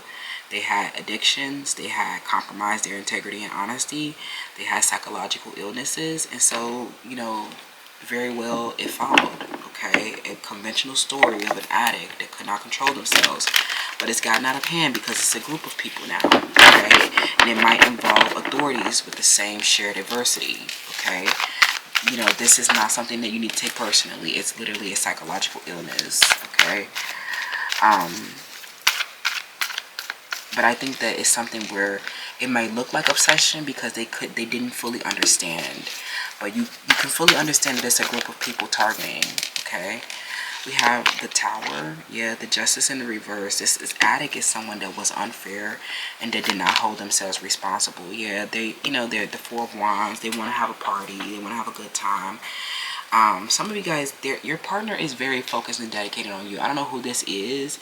Maybe this is someone that you met after the fact. Okay, but there is someone here that, you know, maybe you escaped from this house, or you there was someone, this could be someone that's outside of the gang stalking that has a focused methodology with you, and so you and this person could be having somebody wearing blue is what I'm hearing.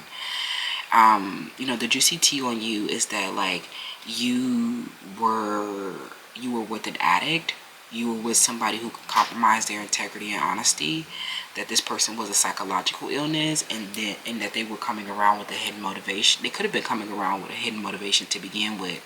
Some of you, they came around with a hidden motivation to exploit their privileges over you. Okay, some of you guys, they have the privilege of this gang, or some of you guys, they have the privilege of wealth, and so that is really taunting and oppressive. And but for a lot of you guys, this really feels like somebody that's in a deep scarcity trauma, someone who can, like, someone who has a behavior, or who has a behavior or emotional patterning that they cannot control, and this could even be like leading to certain actions like drugs, right?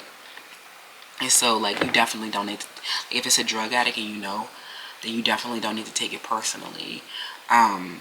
For others, though, if they have like a white privilege, or they have some other kind of, you know, social standing, some of them have come around you with a hidden motivation.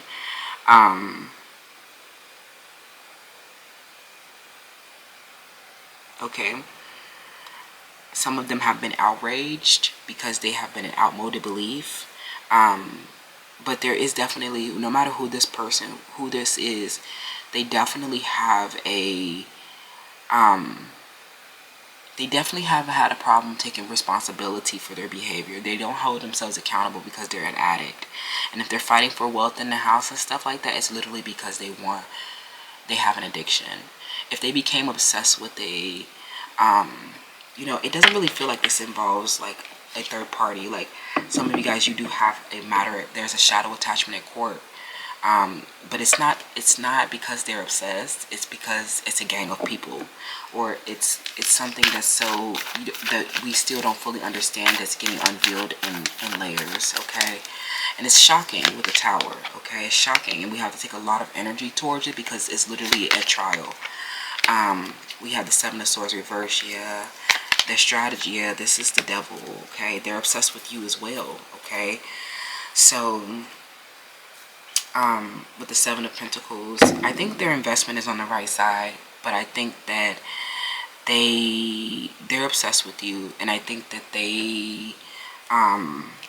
there is a shared adversity or something that they have not been taking responsibility for, but it's for wealth. Okay, it's to be conservative with their wealth for a lot of you guys, and they feel shame around not having their money sewed up or something like that. Okay, I literally think it's literally because they feel like they can lose everything if they follow you, and that makes them feel triggered, or that makes them feel pain and shame.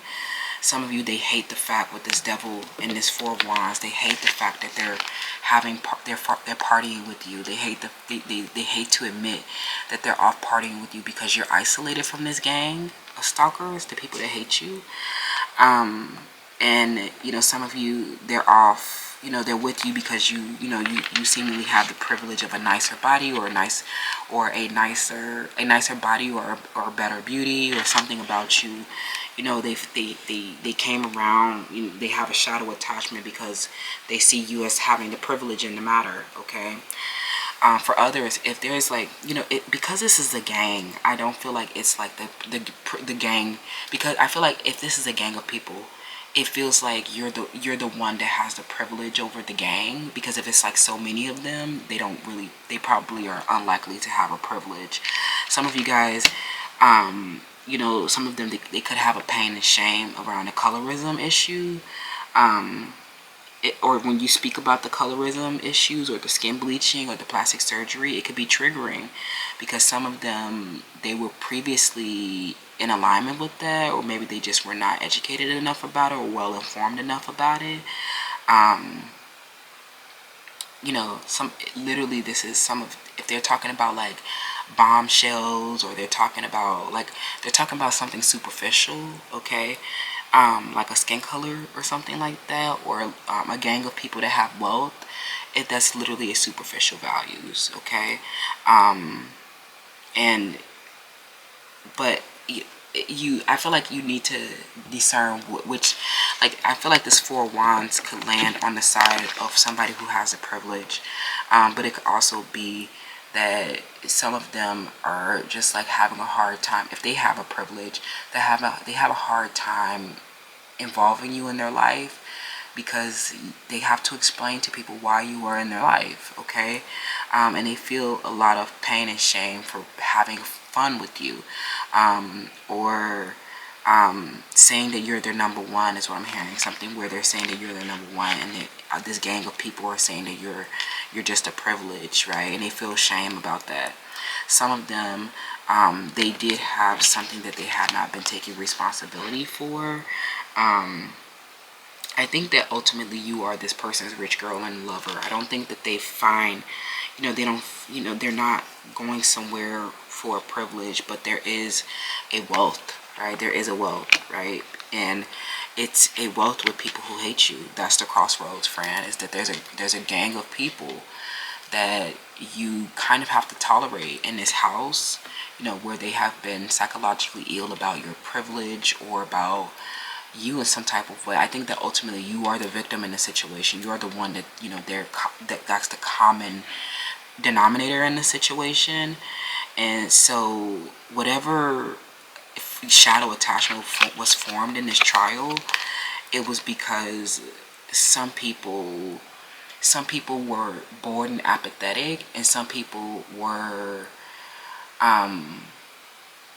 having a ball, you know what I'm saying?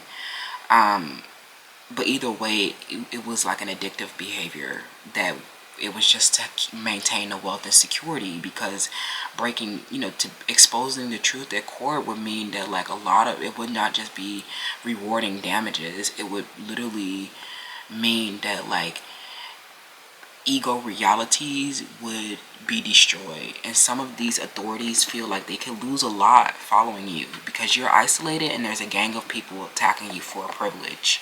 Okay, so if you're worried like, oh, if are they being a colorist with that group? No, it's not because they're being a colorist with that group. Some of them could be highlighting some different issues that could be going on within the group. But I think that the ultimate thing is that this gang stalker of people, they have a wealth, and they have been coming around you mentally ill, and have been impacting your emotional, social, and psychological wellness, with a hidden motivation. Somebody cannot get enough of you. Okay, they might have a privilege. Okay, the gang might have a, I'm not gonna say the gang of people feel like less privilege, but I feel like there could be someone who was attracted to you, and they said it's because you have the privilege of lighter skin or the privilege of having a better body. But if somebody's stalking you and they're in a gang, they see you as having the privilege. Okay. But I think that, you know, this is like a situation that hurt somebody, and you may have had a stark realization that you were invested more than you guys are letting on. Okay, because there's like a big dispute about the wealth. And I just like, just for, I don't know, just for advice, I think that because you are so isolated in a state of privilege, you know, I definitely just checked the card. You know, this person has a lot of deep feelings and romantic thoughts about you, and they see you as like the rich girl, rich guy. They're into you. Okay, so I think that that's the devil in the Four of Wands, but they also feel ashamed. I'm not gonna say they're ashamed of you, but they could feel guilty for being with you. Like this definitely piggybacks off of Power 1 with a woe. There's somebody who feels guilty for being intimate with you because they see you as having a privilege of, you know, the body and the brains or something like that. Not just skin, right? You know, at the end of the day, if you a low-level Creole dumpster, then that's what you are, right? That didn't offer you the privilege of the social network. And I think that's kind of piggybacking and snowballing throughout the whole reading. But this Seven of Swords and Justice is that these group of people, it wasn't that they became obsessed with them. It was just because we were all partying with the Four of Wands, right? And then we started to reveal more layers of, like, we're revealing a mystery with the Seven of Swords and the Justice. We can't hold responsibility for it because we are not. Some of them are looking for easy solution to hide. Like, we've already gathered enough information to know that this might start a nuclear war. But I think that, you know, the truth, you could be more compromising with the truth now that you know that this was a gang of people that saw you as a privilege. Okay, some of you guys are a lot more, you're a lot more, I don't want to say you're lenient. Some of you guys need to be strict about something, especially if they started doing something like, if this was a gang of racketeers, definitely persecute them to the fullest extent of the law. But for others, this was just like a gang of women or like a social group that slowly you started to reveal their hidden motivations. And by that time, it was already a whole fiesta. And so it's a big burden and loss having to like issue court orders and stuff like that. So I think that they just became, you know, it became unruly. And I think it became, everyone got paranoid when they realized the extremes that these people were going to in your perceived privilege, right? If your privilege was kind of next to their privilege, they're like, oh, we like the way that we like that one, or we find one that we like, or we found one that could communicate with us. We found one next to a Cybertruck, LOL. We found one that wasn't, you know, didn't have these addictions. We found one that didn't have these outmoded beliefs and thoughts, right? Your unconventional relationships made, you know, that brought you a lot of wealth, have made people obsessed with you, for one, and it made them attach onto certain privileges that they feel that you have. And so if they've attached onto your privileges, and you might have an unconventional aspect, they're definitely attached onto your privileged partners and friends as well. You know, they also have those same shadow attachments, like of communications and intelligence and wealth, right? So it's not that they're obsessed with them in like a, oh, you know, baby, I want to be with you. They know that those people are just the materialistic cloud chasers, or the people who just mirror, you know, your group's behavior or mirror your behavior for wealth. And that they're just reflecting back to them how disgruntled they are about privilege, and about their privilege also, their white privilege, and how you have been you have been assimilated into the dominant culture. It means that like that relation that they have with you, that line of symmetry that they found with you, is something that they're deeply envious of, or something that they're deeply painful and shameful about. Okay, so this is not a light matter, and it could start a nuclear war, bringing these, I don't want to say I don't know if transgressions is the right word, but it just feels like bringing these hidden truths to the light. That's sad to like talk about their addictions, and that they didn't have the privilege of that you had to not have addictions that made you relate in the first place. They feel guilty for being with you. They feel guilty for having fun with you because they feel like you had a privilege. And so like bringing these hidden motivations to light is actually could create a national security issue, is what I'm hearing. Group 3, that's wild. They feel they don't want to take responsibility after realizing that these people were deceptive. We started to like, it could kind of become like this psycho thriller that where we're actually like hanging on the edge of our seats because we don't fully understand it. And it's because it involved a big group, and we're hoping that it wasn't a racketeering to that degree, and that it was just maybe some social cattiness. But some of you guys, this could literally be a racketeering. So just be safe. There's somebody obsessed with you. There's someone that's obsessed with you in a healthy romantic way, and then there's a group that saw you as having a privilege and got, you know, unhinged about your symmetrical relationships. And now that you like have kind of gotten more social, you can kind of see these reflections more. But the damage has already been it has already been so much investment.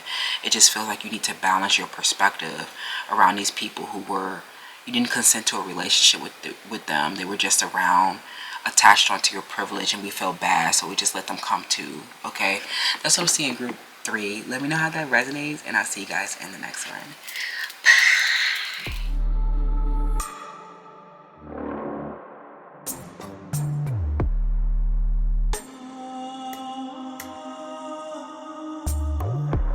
Hi, group 4. Welcome to your selection. Hello. What's the juicy tea on you? You know, as soon as I opened up this pile, you know, I heard Drake's new album. Tell your friend, bring a friend for my friend. Come right now. It costs a lot of money for this Mercedes stretch sedan. So this is funny. I think that you're kind of a star friend. You have a lot of, there's like, you have a really bright aura. So you stand out naturally. And something, and I kind of was getting this in the premeditation. Like with this stingray energy, it feels like this is like somebody or something that that may like the T-ness around you may deal with your sexuality. It's like you know how this is a stingray energy? It's like your sexuality is a stingray energy.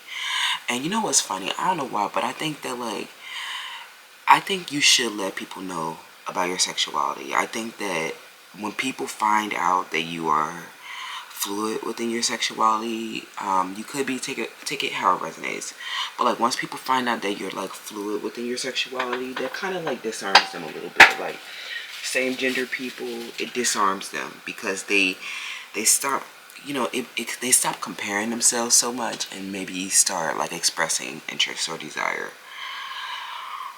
And I think that this is like, I don't know, this is a situation where you could feel burnt out, or you could feel disappointed about something. But I think that there's like the situation really involves you being T. You know, in that like you like, I don't know, your something about your sexuality makes you so T. Maybe because you're very desired by both sexes. And I also feel like you guys, like, especially if you're like really feminine, you might be fluid within your sexuality, and it's just like you're like that perfect fluid partner that, you know, that keeps their sexuality under wraps but lets them be flexible underneath or something like that, while like maintaining something structured and solid on the surface. This could be a committed relationship, but I definitely think that it is, you know, because your relationships could have so much solid structure on the front end, it could feel like,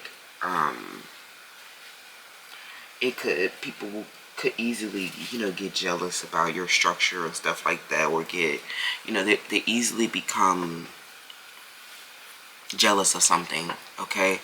But I think that when you tell them that you're gay, it helps them, I don't know, it can help discharge people.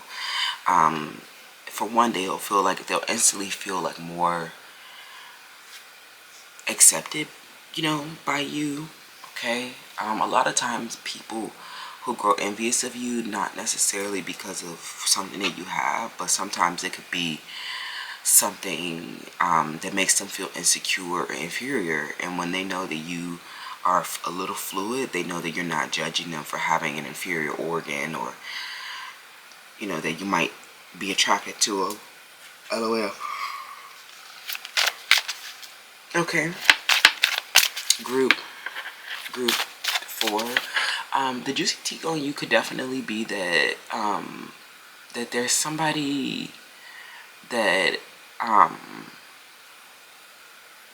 there's people who became obsessed with your sexuality. Maybe you guys got harassed, targeted, discriminated against because of your sexuality. This is one of your protected statuses. So, you know, I think for me personally, I have like, I'm usually very structured, and I usually have like a lot of boundaries around talking about sexuality. And sometimes this could actually have the adverse effect, like if you're in a workplace or something like that. You know, you can end up getting targeted for that, or you can end up getting discriminated against, okay? People might act like they're very cool with you, and even if you like talk about this openly in the workplace, or you have a androgynous gender expression or a fluid gender expression, then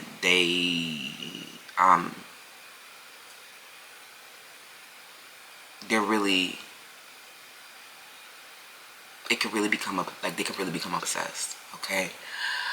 Some of them, they keep staring at your back, okay? Some of them keep staring at your back, or they keep staring at your spinal column, okay? What's the juicy tea in the group drink? What's the juicy tea? Yeah, the growing pain, friend, okay? That's a lot. That's intense, okay? A lot of growing pain here. It is not easy, okay? Especially because some of you guys had to grow into a fluid expression.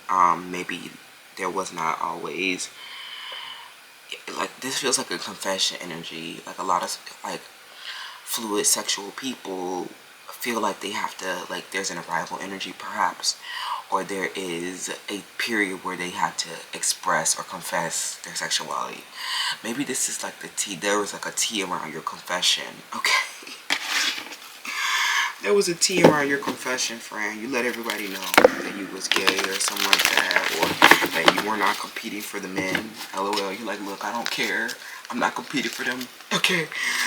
And this helped people realize that you were just there growing, you know, having some growing pains, and that it wasn't, that you weren't the threat, okay, the imminent threat that they felt so, you know, endangered by, okay? So some of it, like, I don't know, this feels like you guys have an enthusiastic and whimsical demeanor, maybe you like, you know, they keep, I keep seeing this on social media, like be a whimsical little black girl, okay? And people will get fucking pissed off when they see you whimsy, you know what I'm saying? So that means that you have like, a lot of times you're very carefree. You don't, some of you guys, you could have a blank state of mind sometimes, and you guys, you'll just catch people staring, okay? And people will staring at you because you're fluid, and the way that you carry yourself is very grounding. Some of you guys are earth signs, so you know the reason why people, you know, they gravitate towards you, or you always find them, you know, near you or watching you. It's literally because you have a grounding energy, and a lot of fluid sexual people are like, they're known as like peacekeepers, or people who are more balanced. Those could be the positive qualities. But there are often times when it's in a negative balance that could create jealousy. And I think that you, especially when they see you growing, you know, doing some growing pains, you can feel like a competition or something like that. But then when you let them know you're okay, they're like, oh, okay, that's not the competition. Okay. Group 4, yeah, the child. I don't know why I knew this was gonna, like, it felt like something when you came out as a child or something like that. Okay, the hermit. And I don't know, y'all, it's the way that you came out. It was like, you didn't really have, I don't know, some of you guys didn't have a whole lot of fuss around your coming out story. If you are like, if you're gay, you probably didn't have a lot of fuss, okay? Because some of you guys, you were just a child doing whatever it is that you wanted to do, or doing something. It was like something that happened naturally for you as a child. And like, maybe you were like a fluid child, and you know, some of your parents, LOL, some of the parents or the family or people that you grew up with, they saw you having a friendship, okay, maybe with the same gender, or with animals, or the way that a communication that you had that was different. And so like, a lot of y'all, you didn't have a lot of fuss around your coming out, because, you know, your family and people around may have just saw you as having a different communication, okay? They just let you be friend. I don't know, I think that you're family. Because you spend so much time alone. Some of you guys spent a lot of time alone as a child, or, you know, when they did see you communicating with others, they just let you do what you want to do because you were odd child, perhaps, okay? LOL. Or you were the best child. You were a smart child. It was like tea, the way that you came out, because it's kind of like you made it so that your family and friends couldn't make a big fuss about it, okay? Because a lot of them, they saw you alone most of the time anyway. So, you know, just telling them that you had these different kind of communications and attachments were just, you just let them know that it was something that happened naturally, and that you didn't deviate from your true nature. You know, I think that sexuality is a lot more acceptable. You know, fluid sexualities are a lot more acceptable when you truly do not deviate from who you are. Like, don't let like a sexual behavior change you or fundamentally alter your nature. I think that was like the T-ness of your coming out story. Some of you started talking about transgenderism, or you started talking about gay rights, or you literally did something like as an advocate perhaps in this way, or you did something with the hermit that served your personal creativity, and the way that you expressed about it just disarmed a lot of people that may have had a problem with your sexuality, perhaps even people who were very religious or something like that. And the way that you communicated about it was like, look, I'm not talking about no religion or nothing like that. All I'm talking about is that, you know, let me have whatever sexual behavior that I have that came naturally to me, as long as I didn't like change my gender, or as long as I didn't do something unnatural, then y'all should not have a big problem about it, okay? That's funny, LOL. Some of y'all really had a tea around your sexuality, especially if you had like a combat, or you had like a fight with family about it, okay? We have the crossroads, and we have house. What's the juicy tea on your group? LOL. Group 4, okay. Yeah, some of y'all, the juicy tea is that some of you guys, you have a fluid house, okay, and this makes you very loved by a lot of people because it makes them not ashamed of who they are if they have a fluid sexuality. Also, some of these people, they're at this crossroads, but they feel like they need to do a lot of growing pains to meet you in this house and to be a lover to you. And I think that something happened, you guys,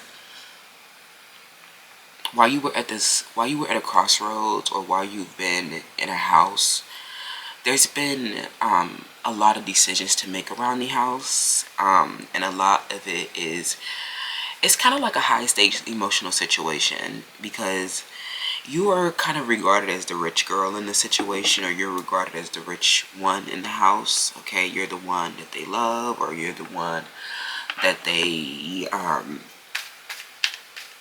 gave their wealth to.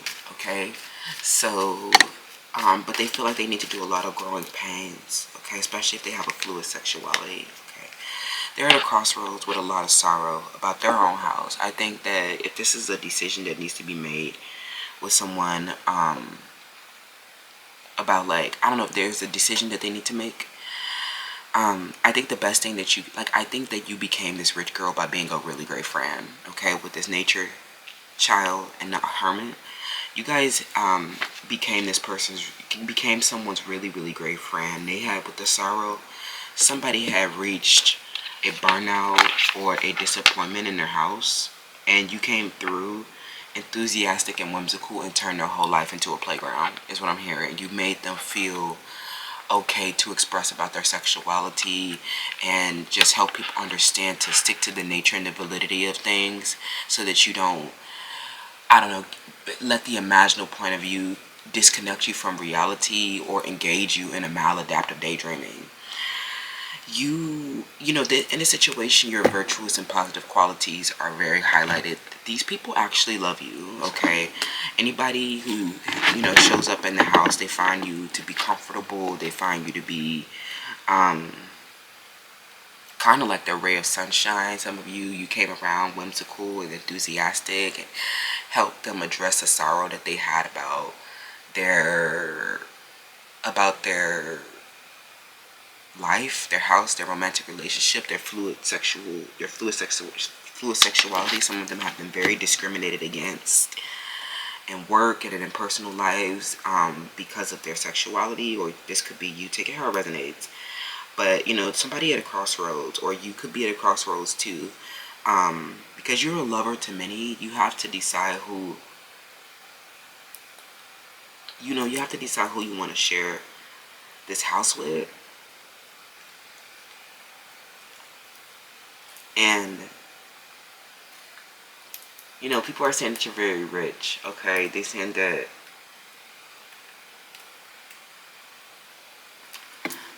because you were fluid and you were whimsical, that you got offered a house, or you became a rich girl because you were so fluid and so accepting of somebody and who they are and their friends. You know what I'm saying? And then a lot of them really just saw you alone, seeking, serving your personal creativity, and not some, weirdo sex addict that couldn't control themselves and had this like taboo sex or something like that. I think that could be the thing with fluid sexualities, and just like having sharing your preferences with your family and friends, or even work environments. It's a protected status for a reason, but I think that sharing it could endanger you, and you never know when people can hold a hidden hostility. I think that ultimately this, it became less about you being like this raunchy sex toy, and more about you, you showing people a discipline and a structure that you had to yourself and your house, and that it was not just like this fluid, crazy mess where you were people just, bummed for because they have a psychological illness that they can't control. People could really scrutinize the sexualities because it could represent something that deviates from nature, right? If we talk about two genders and we talk about a heterosexual relationship that normally have evolved society, that is a fact of, of our nature, of our reality that we cannot deny. So these conversations about sex, where people could be misinformed, it could create a lot of troubles for you, okay, when they discriminate or when they do something out of misinformation. But the way that you can defend your that you might have a sexual behavior, but it did not deviate from your nature or something like that. Okay, I think that helped a lot of people reconcile some of their varied emotions, or it helped them. It gave them a communication that filled a gap to inform them about their health, their sexual preferences, to help them inform their children, to help, to engineer a solution for them, perhaps. But you definitely became very rich working this occupation where you might be defending nature, or you might be, it might have been a lot of growing pains, or you might have been in solitude a lot, focusing on your inner creativity. But the creativity that has been expressed is literally like feeling a communication gap. With these people who have a complex, or just like something that have been kind of an undercurrent in society or running thing within your own personal life, and this made you a very rich girl, okay, and have saved lives, okay. But I definitely think that this person who is at a crossroads, they could be married, like I said, they could be married, or they have a house that's a literal structure, and they love you and they think that you're all that, but they have to make a decision to leave a house, and it really, the reason why it's T, friend, is because some of you, they're leaving their marriage, or they're leaving a same gender relationship for you, and like people will say it happened naturally, because you were just like your communication, your health communications, and your important information that engenders a social awareness actually liberated someone and freed them from a sorrow, okay. You help someone face an addiction, or you help them face a pattern of behavior, or like something when you came into their environment, they couldn't resist you, and they may have been claiming to be gay, or they may have been claiming that that the hetero relationships were too painful, lol. And maybe the communication that you shared made this person fall in love with you, and helped them realize that you were a safe hetero relationship, that you were actually their friendship, that you actually had like a communication with their natural spirit, and that it wasn't about whatever sorrow their physical body may have faced. Some of them were face some type of sexual violence, and a lot of fluid people could face sexual violence in their childhood, or some type of inappropriate sexual behavior during the childhood developmental stages.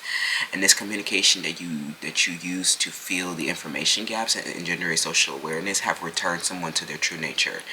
They cannot they cannot resist you. They cannot stop desiring you, and knowing that they can be fluid and have a behavior that's flexible underneath a structure of a house with you, and like that may look hetero or look conventional, is something that that's their bird desire, that's their hidden desire. That's something that they've always wanted, okay. They've actually had a lot of sorrow around their gender and sexual preferences, and their gender expression, their gender identity in general, and the communication that you have provided have helped this person have resolved something within this person, and they love you, okay. They're like, damn, I've been gay, but I'm looking at you, friend, like something like that. They're at a crossroad with their ex, okay. So somebody that they were married to, okay, or somebody that you're married to, and you're the third party, or you're the one that helped them realize that they can have a natural relationship or something like that, okay.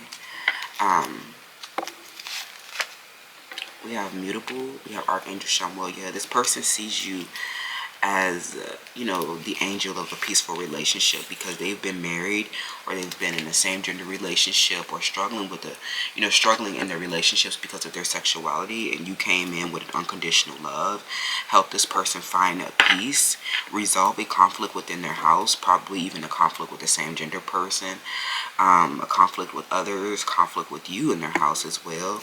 And I think that you have nurtured them into a romantic love where they previously were maybe anti this natural relationship or something like that. It's very interesting. Group 4, LOL. This person could be Gemini, Virgo, Sag. But this person, they have been met with a lot of evil spirits around the house and around their fluid sexuality, and you discover unconditional love with them and did not scrutinize them because of their house or their fluid sexuality or their physical appearance in some type of way. This person has been in a lot of sorrow, or you have, because of a conflict around their fluid home or their fluid preferences. It has been a big deal. Or just like having a conflict in a relationship, even if it's behind the scenes. It was not an unconditional love in their house, the person that they're married to, and you let them know it's not an unconditional love because it's not a natural relationship. And when they saw you having unconditional love for them, even when they are fluid or something like that, this helped them know that it was just a natural attraction, and that it was like something was like it was unconditional love, okay? And they were like, damn, like, you're a fluid dream partner, okay? Or Archangel Shamuel. And I think that right now they're at this crossroads with a lot of sorrow. Tell this person to wear pink, okay? All the men in the collective at Divas Can Manifest Org, when they release resentment with their sorrows about their fluid sexuality, they should be wearing pink, okay? And that's how you'll know that they're really your rich girl, because that means they came to the pink, right? I think that they're waiting to release negative and destructive emotions before making a decision, because some of them are in a marriage that got destroyed, or a home that got destroyed because of conflict about their preference or something unnatural that they were doing, okay? So the love was unconditional though, and they can't believe that you accepted them, or that you were interested also, okay? And I think that this person definitely differs from your usual type of expectations. If they're openly gay or they're openly fluid or something like that, you just met them with a lot of unconditional love because you knew that they had some type of sorrow about their house or conflict about their house, okay? And you let them know that the conflict was because you were doing something unnatural or something people were misinformed about. And you close the communication gap that's helping this with like your communication or your friendship with their true nature. And they fell in love with you, okay? This makes them want to leave their house, okay, to come be with you, because they know that they'll be loved unconditionally, and that was like the natural state of existence, other than this thing that they tried to force in their home. Yeah, you disillusioned their partner, okay? Yeah, the Ten of Cups. The Nine of Cups reversed, and the Ten of Cups, and then the Page of Wands. Okay, this person is still not ready. Okay, you guys are definitely the Ten of Cups. Like, this is like a fluid dream partner, and it's so freaking cute. That's the tea on you guys, is that you and this fluid dream partner have been on a quest for meaning in life, and this is someone that you may have gotten really restless about, but you came in with this person. You came into this person's life, and you gave them some brutal ass honesty about their home. Okay, whether they were fluid or not. You came in and you expanded them, but you were also very affirming and joyful in a like enthusiastic and whimsical way. And this was like the happily ever after that this person didn't know that they needed. You disillusioned this house as being a sorrow, or disillusioned it as being something unnatural, or something that reflected a poor self-image. Instead, you didn't judge them for their approach to their life. You were very broad-minded, and change-seeking in a way, and the truth that you offer with this communication about their nature helped this person resolve their psyche, and they fell in love with you. That's the juicy tea, is that they got disillusioned with their partner in their house, and with your brutal honesty, they were able to travel higher, expand even more. They're like, this is a masculine that may have been struggling with self-esteem issues or struggling with their masculinity, and something that you did with the Page of Wands, you got this person happy as hell, or you got them optimistic up and, you know, facing a sorrow where they were previously just like not able to forgive, having a conflict, struggling, okay? And you, when they see that you met them, like, that you had this balance, you were a friend, you know what I'm saying? It wasn't that you just came with a brutal honesty. You came with joy and affirmations as well. You came with whimsicalness. You came with a whole entire fucking playground that turned these people's lives upside down. You changed your house from a house of sorrow to a house of unconditional love. You helped this person resolve a conflict that brought them inner peace. And they knew that you were there, that beauty was actually the emotional security, that you were actually something that they were naturally drawn to, and they stopped resisting. You know, some of them, they stopped resisting your relationship, whether it's fluid or not. They decided to, they're clearing a cycle where they I don't know, where they get the truth about a sorrow within their house, or they get the truth about their partner, and that it was not enough. Okay, they're just not ready yet to come towards you. They're in love. They love you. You're the Ten of Cups. You're their happily ever after. But, like, you know, you just know that you are a friend to this person first. You've been, you know, serving your personal creativity, and they fell in love with you. And whatever creativity that you expressed disillusioned them with their home and helped them realize that you were the Ten of Cups. Okay, your house was the Ten of Cups. The pink is the Ten of Cups. The unconditional love and inner peace is here with us. Not this thing that you have in your house, right?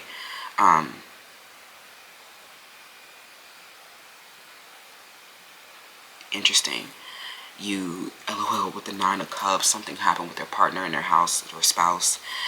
They could be fluid or not, but it was just something that didn't feel natural, or you just felt like after giving them some brutal honesty about the nature of sex or the nature of reality, they cannot deny it, and they see that this was a conflict that you was like, it was a personal conflict or interpersonal conflict, and it resolved so many issues for them. Okay, this disillusionment was tough though, because if they were married or in a house with somebody, it was kind of like their dream shattered with this person, and you're like, that was not natural anyway.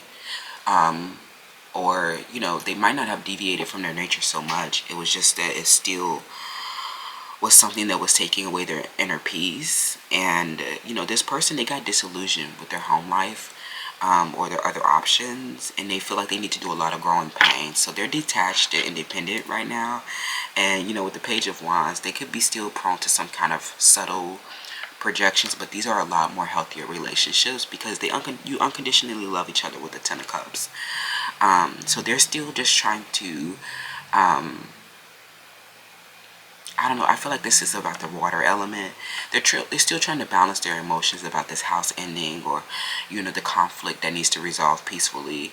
And they're doing it, they're trying to let go of the negative emotions before they make a decision. But I definitely think that they love you, okay? You guys discover unconditional love. And the Ten of Cups, after letting them know that there's a conflict within your house that wasn't natural to begin with or something like that, but we love you anyway, okay? So come, and then they just were like, wait, like, I was just drawn to you. You were over there being so quiet and, you know, expressing your creativity, and it just helped me resolve my own personal issue. And so they knew that it wasn't some, you know, it wasn't some strategic operation that you had to, like, attract a fluid dream man, that it was actually a natural attraction, okay?